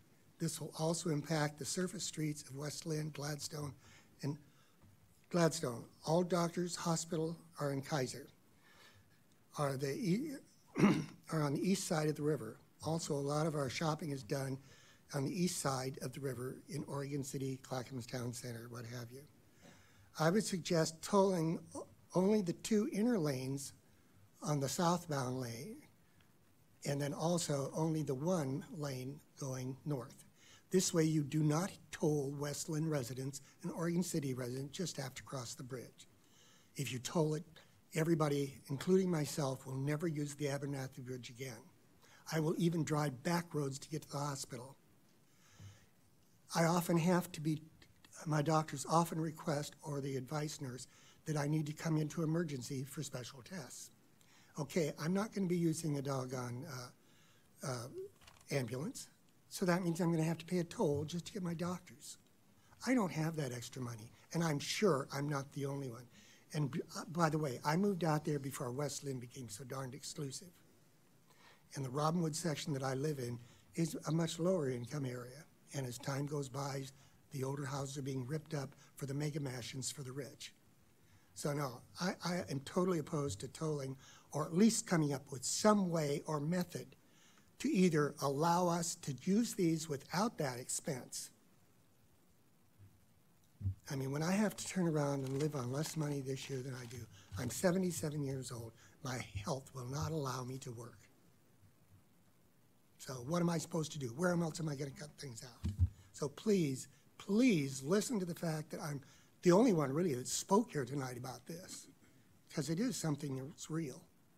Thank you. Good evening, Chair Boehne, members of the commission. My name is Matt Ransom. I'm the executive director of the Southwest Washington Regional Transportation Council, the MPO serving Southwest Washington. You heard from the chair, Chair Onslow, earlier this evening. I'm here to provide just, let's say, cleanup duty to his comments. And first, I'd like to thank the director, Director Garrett, for the commitment of staff, and that being ODOT staff. Not only do ODOT staff serve on the RTC board, Region 1 Manager Ryan Winsheimer, Policy Development Manager Mandy Putney attend our meetings nearly every month. They trek north and commit the time to collaborate. And fundamentally, as you know, MPOs, that's the role. Collaborate, we're pragmatic, find consensus. And I think the comments that we offered you, that the board ratified in June, transmitted June 13th, I think are representative of that. Rather than cover sort of policy issues, I wanted to take the liberty to address a couple of comments from an executive perspective.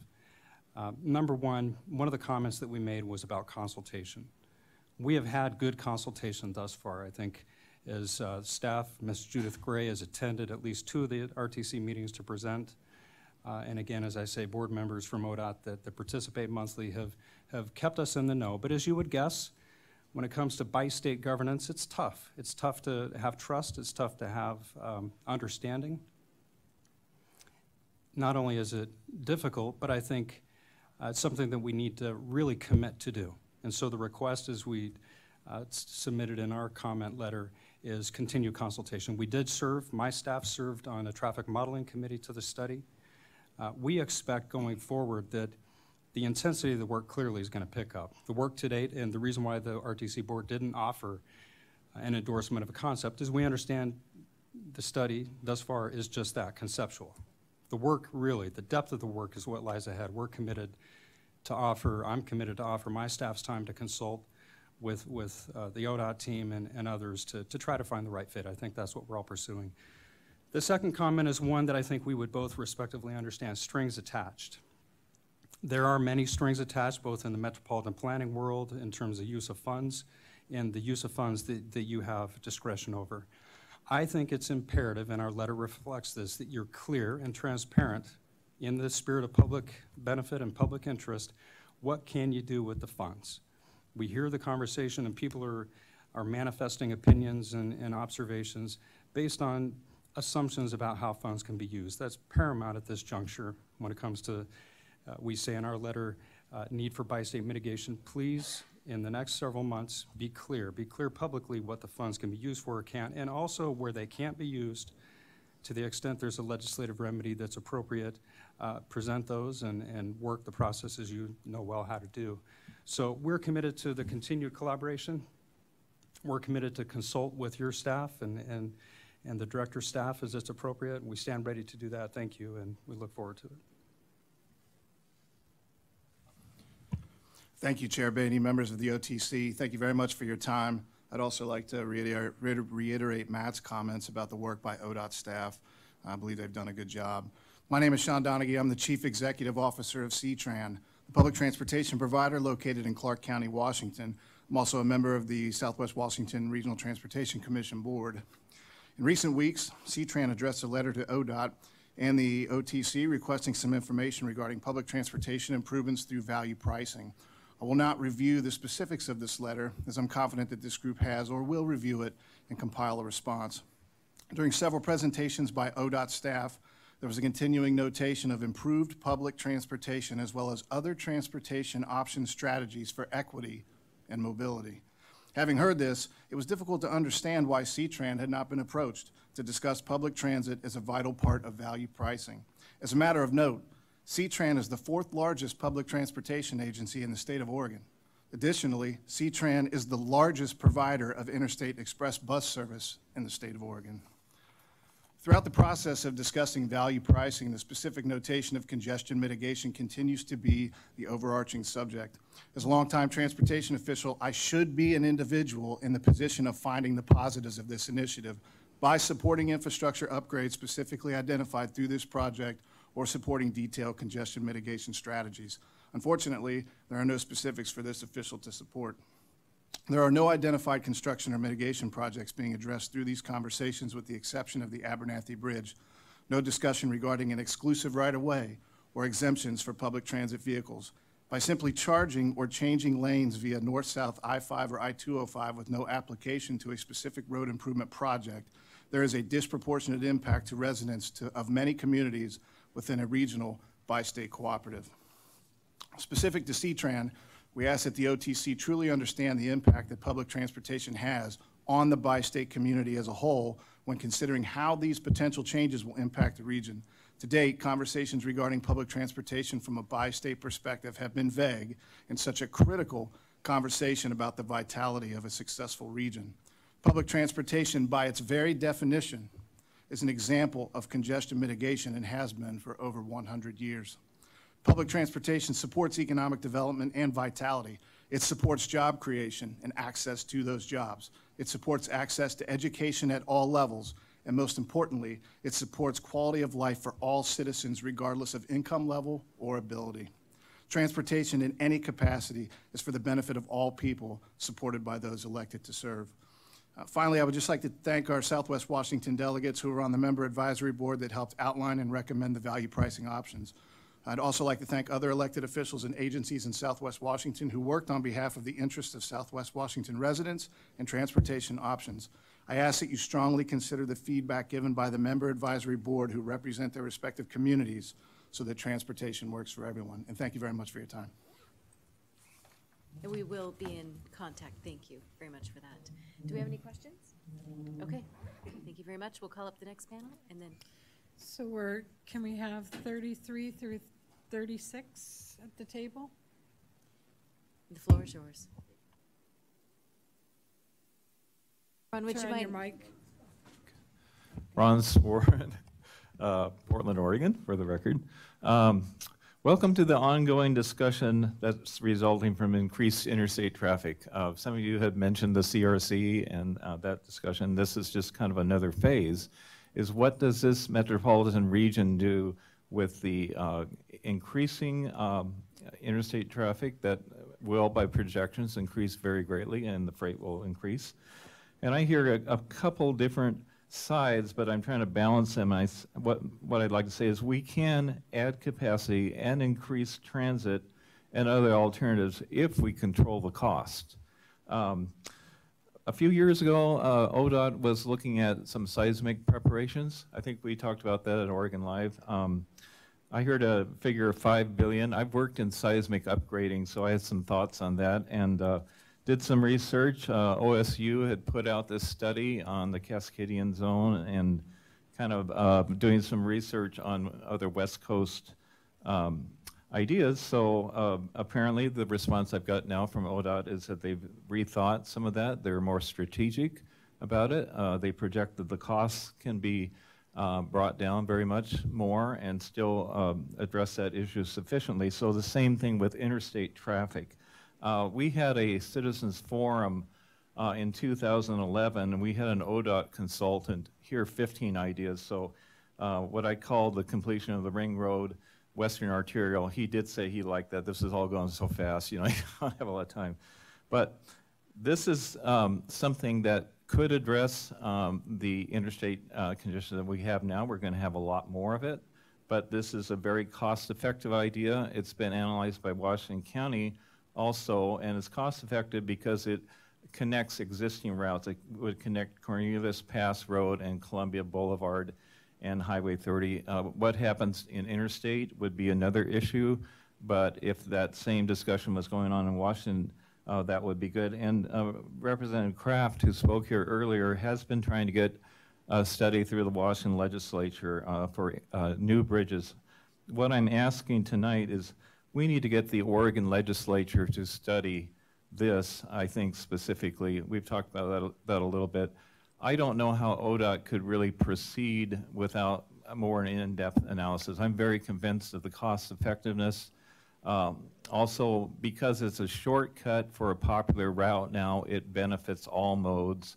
It would benefit transit. I've talked to Mr. Donahue about that, how C-Tran could have express service. TriMet says it wants to augment its north-south services.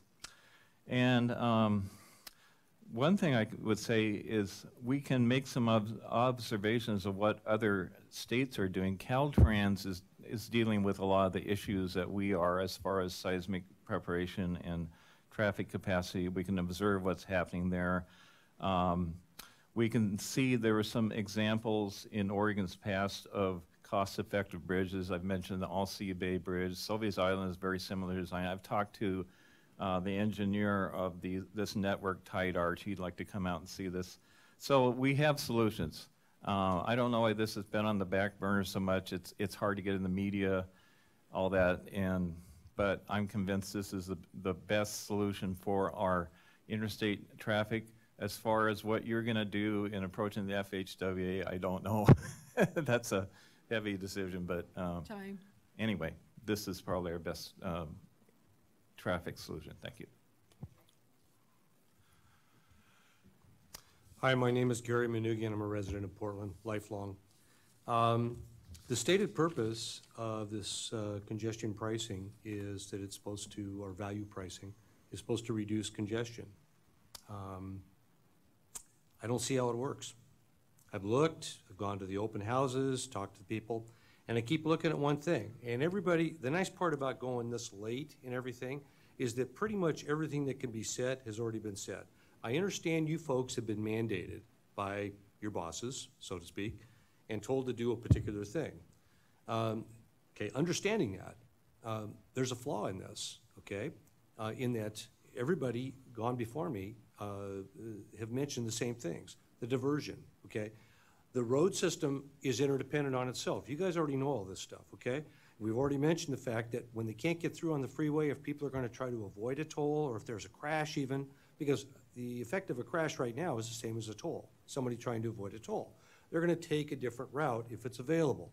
Okay, the problem is that at least in the Portland area, especially, through road diets and actually reducing capacity, those areas have now become just as congested, if not more so, than the freeways that the people are trying to avoid. So the diversion is going to occur because people are going to try to find another way to get around the areas that they want to avoid. Those routes are not going to be available to them, okay? Now you say, okay, fine, let's increase transit. Okay, let's go down that road briefly. According to a recent report that I saw from TriMet general manager, I believe it was, they want to have dedicated transit lanes. They want to take a car lane and dedicate it to the bus. gee, what's that going to do? That's going to remove further car traffic because it's not going to flip-flop overnight. We understand that there's going to be a time. First of all, well, not first of all, but if you're not getting the drift of this, I don't agree with the tolls because they're not going to achieve their stated purpose, i.e. to reduce congestion. It's not going to happen because people being people are going to attempt to avoid the tolls. They can't drive other hours. And all the other stuff that's gone down here is that people are traveling when they're traveling by necessity. If somebody is planning to travel to the beach, I dare you to find somebody that's going to say, you know, I'm going to leave at 7:45 in the morning and drive up and down the freeway in rush hour traffic because I really want to do that. That's not the way it's going to happen. Okay? The length of the rush hours is the problem right now. And congestion pricing is not, or value pricing, or whatever we want to call it, is not going to resolve that problem. You're going to have to add capacity. If you want to toll to pay for the added capacity, that sounds like a more reasonable approach to me. But tolling existing capacity is purely a revenue raiser, and I don't see the value in that. Thank you. Hi, my name is Jen, and I live in North Portland's Overlook neighborhood. This is one of the neighborhoods that will be heavily impacted by the partial tolling of I-5 due to the diversion. I'm very opposed to this plan for reasons of safety for drivers, cyclists, and pedestrians. As anyone knows who has commuted in Portland, the driving style has become extremely aggressive. I used to never see cars run through red lights, and now I see it on a daily basis. Not yellow lights, but actual red lights. And I'm more surprised to see someone actually stop at a stop sign than not. And this is becoming the new normal in Portland right now.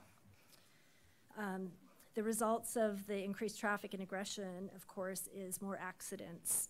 PBOT released a report about the deaths on the roads, and in 2016 alone, 44 people died in traffic accidents in Portland, most of which were on arterial roads. And this is a spike from the old average of 36 per year. The report also states that you're 4.3 times more likely to be in a serious accident on arterial roads as opposed to the freeway. Yet the partial tolling plan for I-5 and 205 will undoubtedly be putting more cars on the streets from the freeways and therefore increase chances of accidents. I'm not interested in making driving easier or more convenient for people. I want to see more people using public transportation, carpools, and bikes. I'm in favor of tolling all of our freeway lanes, not partial tolling. And for folks who are low income, there are innovative ways to discount their tolls. The last point I want to make is that the partial tolling of I-5 and 205 does not align with the city's Vision Zero plan, which is to eliminate, not decrease, but eliminate deaths and serious injuries for all who share the Portland streets by 2025. PBOT's data suggests that new partial tolling will do just the opposite. Thank you for allowing us to participate today. Do we have questions? Okay, thank you. So we will have the next panel come up and then,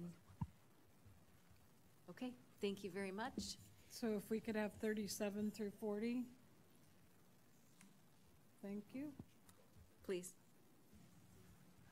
Joe Courtwright from Portland. I run City Observatory, a think tank on urban policy.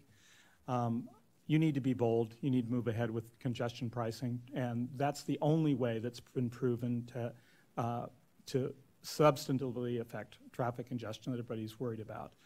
And I want to cover two main points. First of all, that this is a win-win proposition. You're going to make the transportation system work better for all the users in Oregon, and right now it doesn't work well, but you can take this very expensive asset that we built and make it work much better. And then second, I have some investment advice, but it's a hot day in July, so let's talk about ice cream. You all know Ben & Jerry's. Ben & Jerry's, biggest seller of ice cream in the country. One day a year, they give away ice cream for free, and they get huge lines around the block at every one of their stores, 20, 30, 40, 50 people waiting in line. You run the transportation system in Oregon like Ben and Jerry's run their ice cream store one day a year. And that's why you have congestion. The price that people are paying doesn't reflect the value and the cost of providing the service to them. That's why congestion pricing will work. When you charge people the appropriate price, they will use the service that's provided to them in a way that recognizes its value. So that's the first thing. You will get a gain to the transportation system. It will work more efficiently. It will work better for everyone. As Chris Hagerbomber pointed out, it will actually provide more capacity to move transportation and reduce pollution. So it's a critical thing to move ahead with. But secondly, we just did investment advice. Do not build more capacity until after you have put the tolling in place, because you will not know how much demand there is for the system that you need. And let me just give you the cautionary tale of Louisville, Kentucky, which went ahead and built the equivalent of the Columbia River crossing. They spent $1 billion doubling the capacity of I-65 across the Ohio River, which carries almost exactly the same amount of traffic as the I-5 bridges. It carries 120,000 vehicles a day. And after they spent the $1 billion widening it, they put the tolls in place to pay for it. The typical motorist pays $1 to $2 each time they cross that bridge. It's not an exorbitant toll. And when they put the toll in place, traffic on that bridge went from 120,000 vehicles per day, which taxed the capacity of the 6-lane bridge they had before, to 70,000 vehicles per day. And now if you look at the traffic photos, which I'll happily show you, at 5 o'clock and 5:30 in the afternoon on this bridge, it's basically empty, because they built far more capacity than they needed for the demand that was there if you asked people to pay for the cost of the system. So, as you think about implementing congestion pricing, do not waste hundreds of billions of millions of dollars building capacity that we probably won't need if we ask people to pay for the cost of the services that they're provided. Joe, did you bring ice cream, or you? I was You know, I wish, but it would have all melted. Okay. It's a great analogy. Thank you. Please. Hi, I'm Brad Baker. We've heard a lot tonight about people not wanting to pay the costs of to drive on the roads, but there's another cost that people driving on the roads now currently aren't paying, and that's a health cost. Congestion and the resulting pollution affect the health of many people who live, work, or go to school in the vicinity of the freeway. I live in the Elliott neighborhood, just a few blocks away from the Harriet Tubman Middle School, which is going to open in the fall. We already know the air quality in the area is really bad. A recent article in the Willamette Week said that one of the first suggestions for the newly opening school was student outdoor activities be limited at Harriet Tubman Middle School, especially during high traffic periods. So kids are being encouraged to not play outside of the school because the air quality is so bad. So I applaud you for moving forward with congestion pricing. It's a great idea, and it will alleviate congestion. It'll get people carpooling, taking transit. Generally, fewer cars going through the area will mean less pollution near the schools, and hopefully kids will be able to play outdoors more.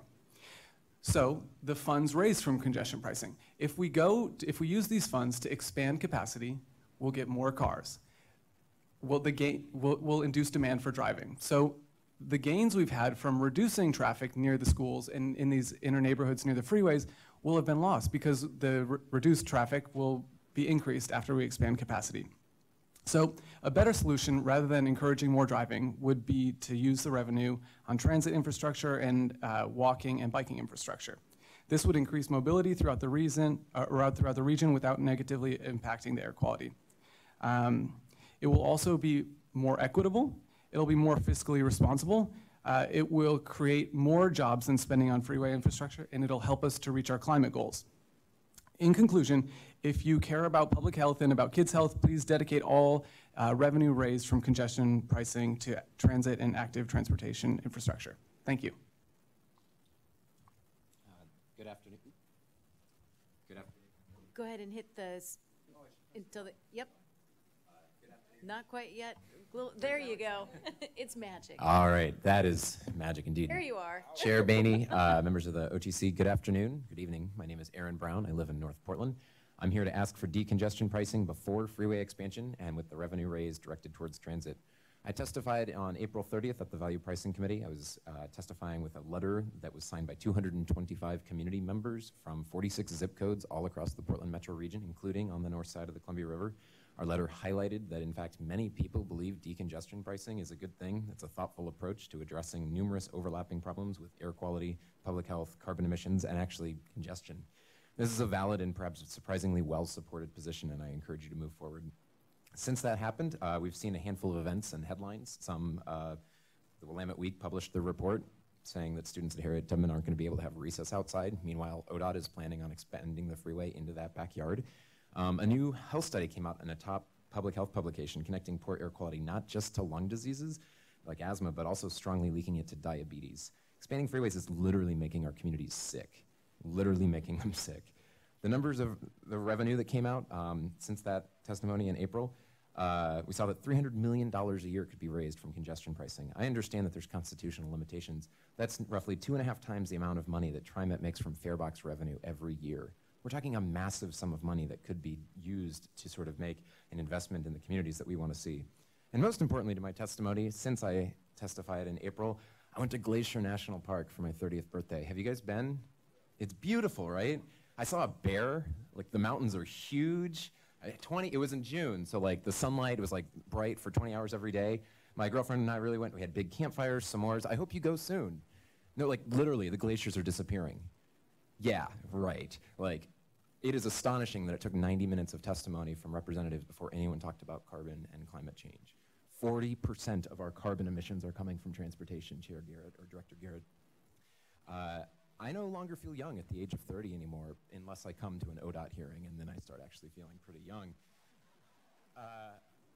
A member of the value pricing testimony saw my stuff, and someone on the committee said he found the hardline ideology of rejecting highway solutions as lacking the vision to serve the region.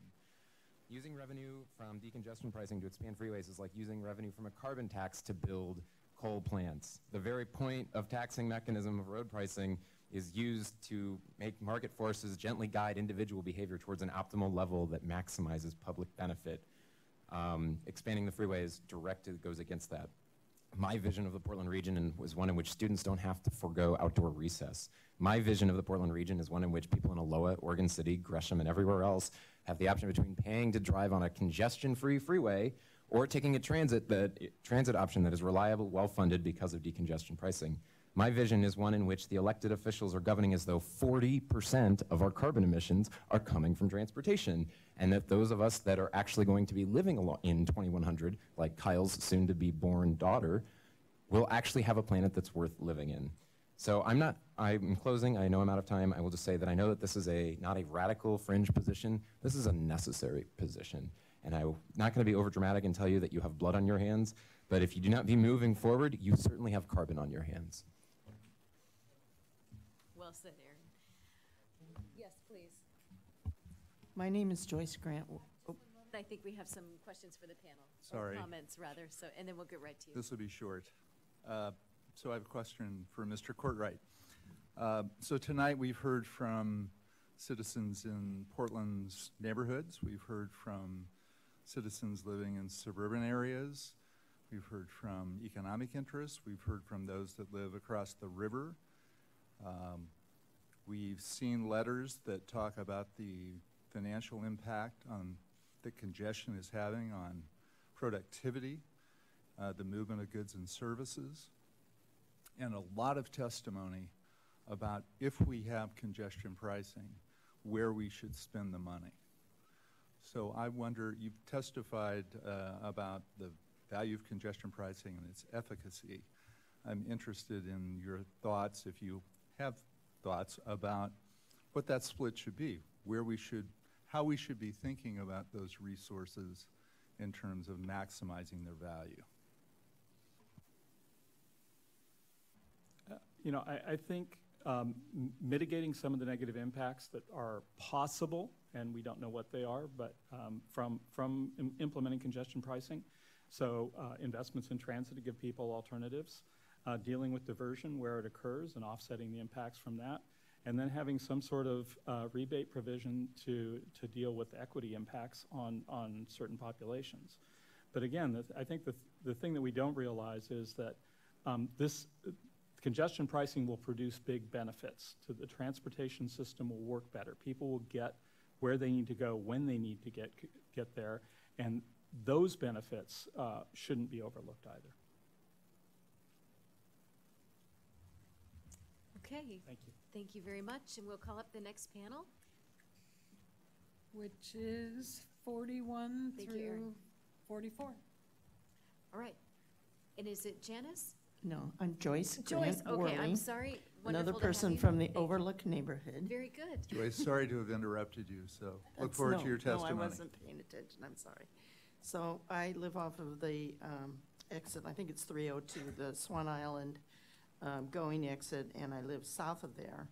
And so as a sample size of one, it's just my observations. I don't have all the data and the numbers. In general, I am in favor of congestion pricing, but I haven't really studied if there's prices out there as to what I'll be paying. My suggestion is going to throw probably a rock into the pond, so I'm glad there's not as many people here, because I too am worried about diversion. Now, in my neighborhood, it's Interstate West, I mean, you know, not the old 99 West. There, everybody's going to jump off of that. I couldn't get out of my neighborhood the other day because I couldn't go north. I couldn't get on I couldn't get on Interstate Avenue, at least enough the freeway. I had to, with one ramp on Skidmore over I-5, so I could go over to Albina and go north. I had to divert through residential neighborhoods to even get out of my own neighborhood. With a proposed baseball stadium going in south of me, and Interstate Avenue is just one lane each way. If there is a wreck anywhere along that, it's almost impossible to get off of it because of the MAX line. So I am worried about diversion, and do you think or would consider that some of the tolling still happens on the major diversion streets, like would 99 West or 99 East also be tolled for people? But I assume we're going to get these fast pass things stuck to our windows or something that we're going through, that neighborhood people within, because ODOT knows where we live, that our passes would like give us a 5-mile radius around where we are, that there would be no tolling. But then when I get down by Abernathy, I'm paying stuff, that bridge down there. Those people were talking about diversion. Do the neighbors get a free pass to go over the, I'm not as familiar with it, the Whistling Bridge, but I'd rather people pay a toll over that one too.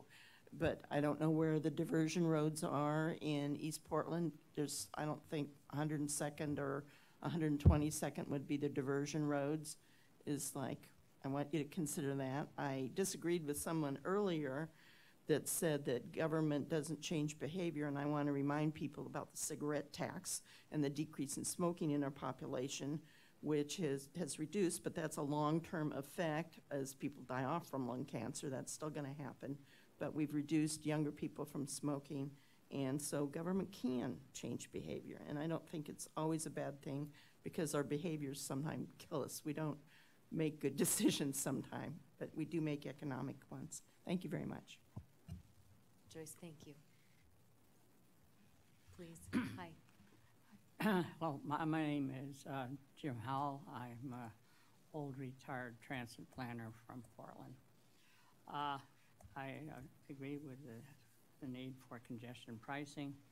I'd like to make 3 fundamental objectives for the pricing system.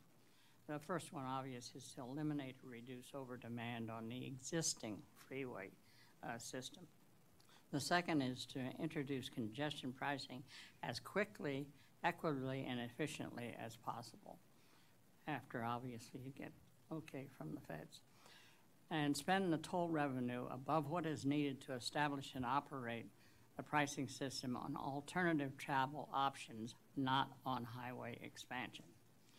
On the first objective of reducing demand, freeway capacity is at the greatest when it flows evenly about 35 miles per hour. When too many vehicles enter the system and force traffic into stop-and-go conditions, capacity plummets.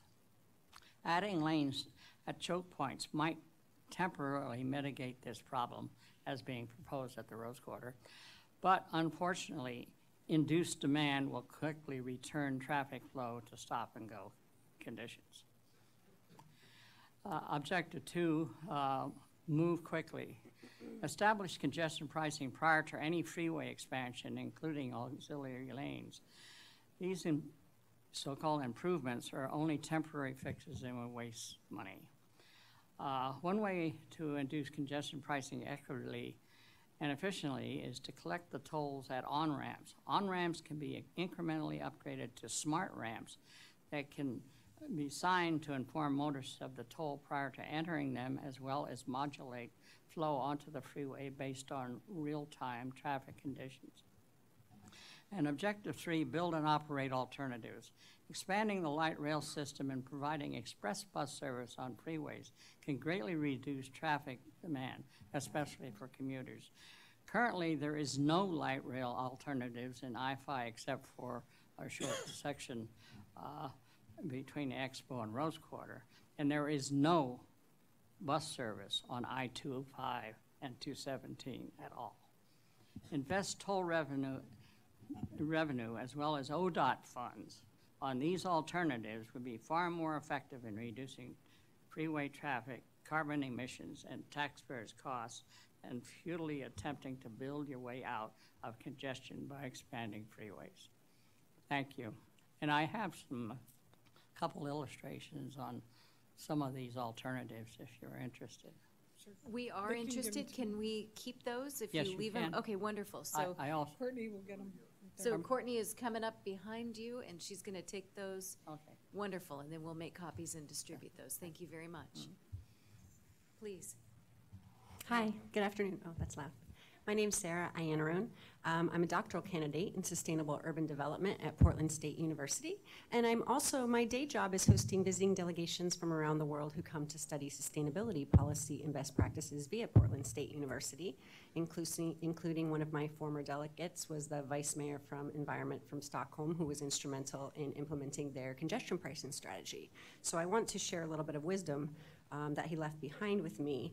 But before I do that, it's hard to follow everyone who's had such good advice technically prior to me. And you already know very well that it's been widely proven that increasing road supply will never be a solution to our congestion problem. You know, it's called induced demand. Everyone's talked about it.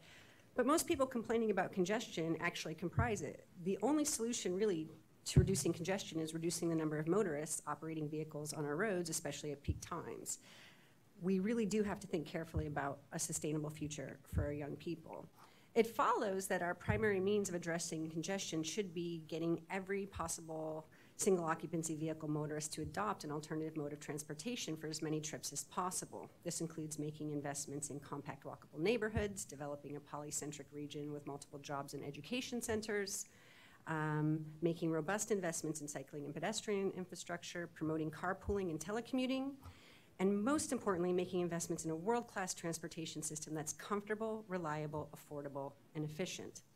Now, while low-income motorists will likely be negatively affected by the proposed road pricing schemes in the short term, it's important to point out that our most vulnerable are the most affected by the current lack of pricing on our roads.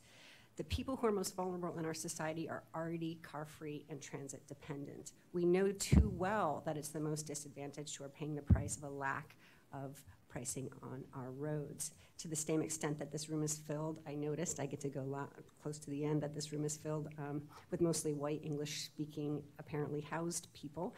Our communities of color, impoverished and unhoused people, immigrant and refugee communities spend hours each day traversing the region by transit. Thus, a priority of this congestion pricing process should be committing in writing to doing the work necessary to eliminating the state-level preemption on toll proceeds being directed to transit, and conversely, it should be mandated that a majority of said proceeds be directed toward those transit investments if we're truly committed to achieving our climate action and equity goals. In addition, the lesson from Stockholm we should be following is the model of piloting politically, not just technically, so to the public, an aggressive program from the get-go. Do not water this down in the short term through exhaustive political processes. Research has shown a primary barrier to public acceptance of congestion pricing is status quo bias. Our road pricing pilot should be conducted in tandem with comprehensive demand management planning that includes accurately pricing parking in the town centers and transit corridors, transit prioritization with everything that Jim put in his plan. Very nicely done, Jim. and robust investments in cycling and pedestrian infrastructure, along with, I propose, fairless transit region-wide. Thank you for your time and your commitment to this conversation. I hope that you will try to ensure a diversity of voices are represented in these conversations. The people who are most affected by this are actually here today. You raise a great point. Thank you. Please. Hello. I thought that was very interesting testimony. I'd encourage you to submit it so we could actually think about some of your points because you were moving through them. Thank you. Can you restart the clock, please? All right. Thank you. How's your bladder holding out? I'm sure it's been a long day. The population doubles every 20 years. Can you state your name for the record, and I'll restart the clock? My name's Everett Hall, Happy Valley. Thanks. The population doubles every 20 years, and the freeway system in the Portland metro area has not kept pace. The public roads should not be taxed. We already pay a fuel tax. If you want more money for the system, stop putting money into light rail. Tolling only forces people onto the side roads. This will not improve emergency services when the streets are over-congested because the people are avoiding the freeways. When I have a government telling me I have to pay to use public roads and how much water I can have in my toilet, I have too much government. When I'm stuck in traffic, it takes me away from my family, my dinner, and my TV remote. Drive time is equivalent to working time. People have been talking about alternative transportation choices. I got to see this, a young mother with 2 children going to the supermarket with 3 bags of groceries trying to struggle to get that home on her bicycle. Or is it going to be onto the bus? This is ridiculous. My brother-in-law tried the bicycle thing. It's too dangerous. And if you don't believe me, hop on a bicycle and go ride in traffic. When you start doing tolling, how is this going to affect commerce? Commercial traffic already pays a road use tax, a mileage tax. So, this is double taxations. You're not serving the best interest of the public, you just want the money. Quite frankly, I consider you to be bad administrators, and I can prove it. You look at the highway system in the Portland metro area versus the highway system in the Vancouver area. The difference is metro. And you've been putting money into the light rail system instead of putting it on the highway system where it belongs. And either this is sabotage, deliberate sabotage, or it's bad administrators, one of the two. If you really have confidence in what it is you're doing, let's put this on the ballot. Let's let the voters make a decision. And if you want to see some transportation public issues, 10 o'clock, Channel 11, Sunday night, they have a program on there that talks about public transport and public transportation and whatnot. It's American something, I forget what it is. But anyhow, that's it. But that's all I have for tonight. Thank you. Do we have questions? Okay. Thank you all very much. And appreciate everyone's continued patience, and we'll call up the next panel. I believe this will be the last group. I think we are at 45 and 46. I'm 41. No, the next group after that. But you can go ahead. And then, is there anyone who is not signed up? Okay, because we just have a handful. All right, please, the floor is yours. Hi, my name's Evelyn Ferreira. I live in the Woodlawn neighborhood in Northeast Portland. Thank you to everyone that is here today and actively engaged in this discussion. I'm an urban planner and a small business owner living in Woodlawn. I grew up in Englewood, New Jersey, 2.2 miles outside of New York City. And for as long as I've been around, New York City and New Jersey have had toll roads charging all vehicles entering or crossing through the city. Over the years, toll rates have increased and encouraged more people to ditch their cars when traveling into the city and to use the region's robust public and private transportation networks. To address equity, the region's Easy Pass system offers lower toll rates for regular freeway users.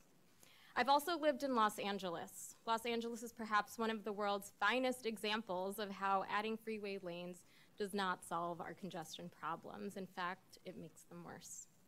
While Portland is not New York City or LA, it's similar in that it's a dynamic metropolitan area of the Pacific Northwest, servicing diverse industries and individuals along its federal highways.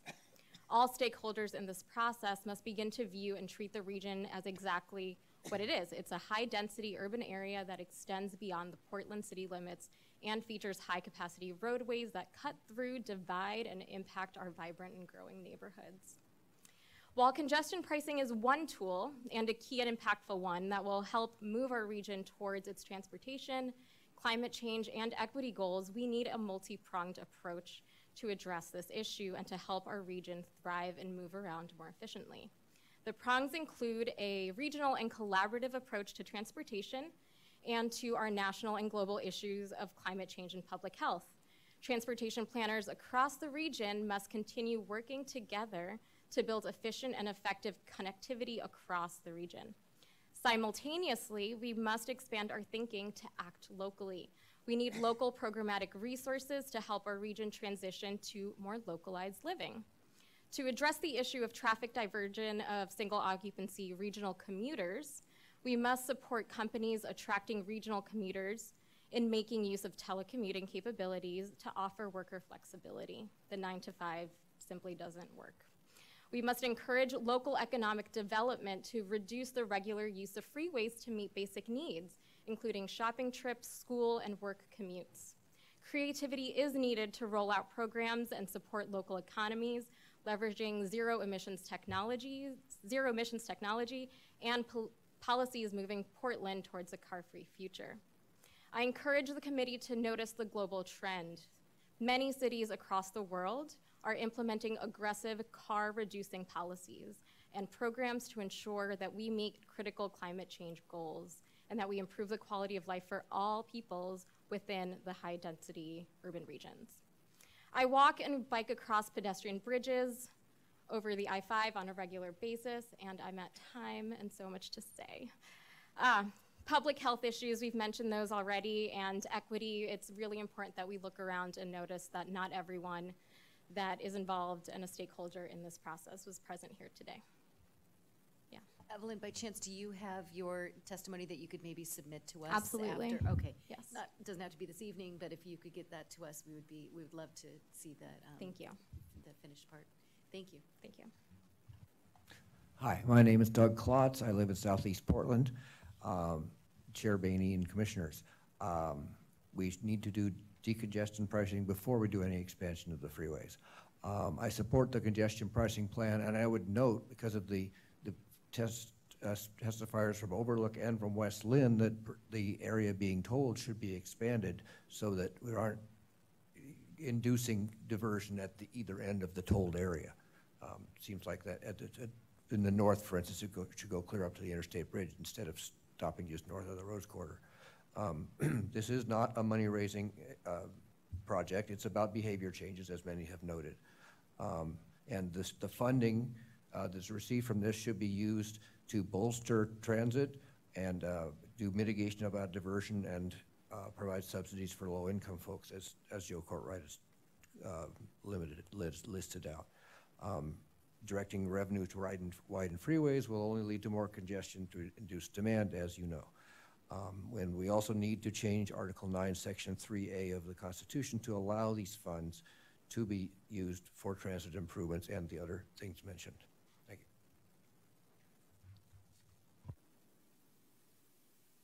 Hello, I'm Paul Lanto. I'm also from Southeast. One thing I would like to notice is that I've been waiting for quite a while here on this, and I would actually have liked to pay to talk sooner, but that's neither here nor there. What's important to me is that I really do strongly feel that the transportation system should be viewed as in terms of transporting people, not simply transporting buses or automobiles or bikes, which is my preferred method of transportation. And what I do mean by this is that I do think that any tolling should take into account the number of occupants within the vehicle, if that is possible. A fully occupied car is a fairly effective way of transporting people, both in terms of space and per capita carbon emissions. as opposed to a single occupancy vehicle where those same carbon emissions and space is used to simply transport a single person. I think the main way that people will be influenced by travel is going to be both through cost of travel, but also through time of travel. It takes me significantly longer, sometimes 3 times longer, to take the bus up to North Portland from Southeast than it would be to drive. I take the bus because I do strongly believe that taking public transit is important for a greener future, but the time costs that I can absorb are not some costs that other people can easily absorb. So while the roadway improvements cannot be spent building light rail due to the Constitution, and thankfully a private commission does not have the ability to unilaterally change the Constitution, I do think that roadway improvements should be spent in improving both bus lanes and bike lanes as well. I think that by improving the time for people to travel as well as changing the costs, you will see a more effective means of transporting people around the Portland metro area. Thank you. Do we have questions? Please. Evelyn, you spoke very eloquently about somehow Portland becoming a car-free area, and I think that's, you know, a great goal. But how do you see the interstate system, which serves all of us? How do you see that as a component when it comes to freight mobility and the movement of goods? I think that's a much bigger question, especially when it comes to freight and movement of goods. I am working on a project where we promote zero waste living and reuse and recycling as much as possible. So I do foresee down the line people buying less and consuming less down the line, maybe not in the next 10 or 20 years, but maybe further down the line. So I would like to see less movement of goods over such vast distances across the world and across our country, and starting to really localize our economy and building of goods. And not to say that, you know, it's not possible for everything, but that is what our rail and our regional networks are for, and I think that's okay, and that's what we should use our regional and national infrastructure for large-scale movement that doesn't really have any other way of getting around. Yeah. Thank you. We'll look forward to the additional testimony, and thank you all. And we didn't think of, actually I was suggesting that maybe there'd be a small bribe to get, I'm just kidding, but good comments, thank you very much. Do we have, okay, excellent. So sir, you are up. My name is Eric Shireman. I work in Portland, but I don't live in Portland.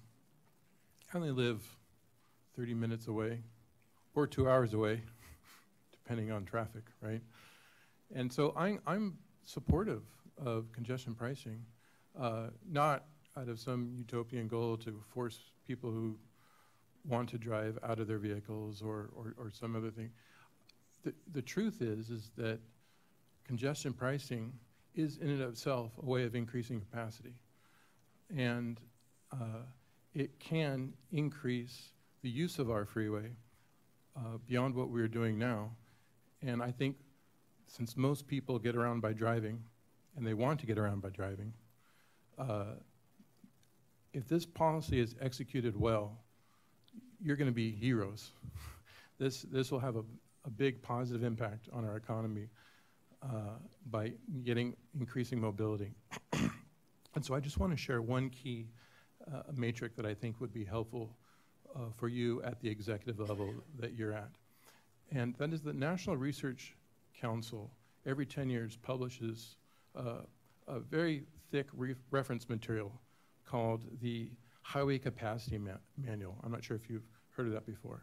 And so there's a tremendous amount of excellent empirical research to really guide you toward a good execution of this big policy change that we're about to do. And so the thing that I think would be helpful for you when you are interacting with the ODOT staff would be the vehicle density. You need to know exactly what is being targeted, because there is an optimization point. It is a fact. So, and that optimization point is between 35 and 45 vehicles per mile per lane. And so, thus, it is a fact that if density increases above 45 vehicles per mile per lane, the throughput declines. And if you toll that, you will increase the amount of people using our freeway. But it's also a fact that if you toll in such a way that you are reducing beyond 35 vehicles per mile per lane, that you're reducing capacity. And so I would direct your eyes to that key matrix and really understand that there is a rational empirical basis to the price and the timing to hit that optimization point. If you want to know the page on the current version, it's for this discussion, it's page 14-4 on the current highway capacity manual. And that's all I have to say. Okay. Zephyr Moore, Beaverton. The freeway, the interstate, is designed for transportation. And who uses the road exclusively to attract customers for profit, yet they pay nothing to improve or maintain the road? Evidence one.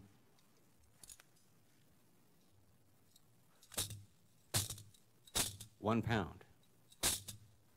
This changes the shape of the road, and it's on many vehicles. Half of the vehicles on the road you'll find. This one, have you ever touched anything that's gone to the moon? Well, you can touch this later because this went to the moon. You know how I know it went to the moon? Because it was on a TriMet bus for 10 years. It was on a TriMet bus for 10 years. It traveled 448,000 miles. The blood moon of September 2017 was 224,000 miles. So it went whoosh, whoosh, in 10 years, stopping 1,000 times a day. That's 3,650,000 starts and stops with this. And you know how much they paid for the road? Nothing. You paid, because this is on a public transportation device. There's over 600 buses with this on.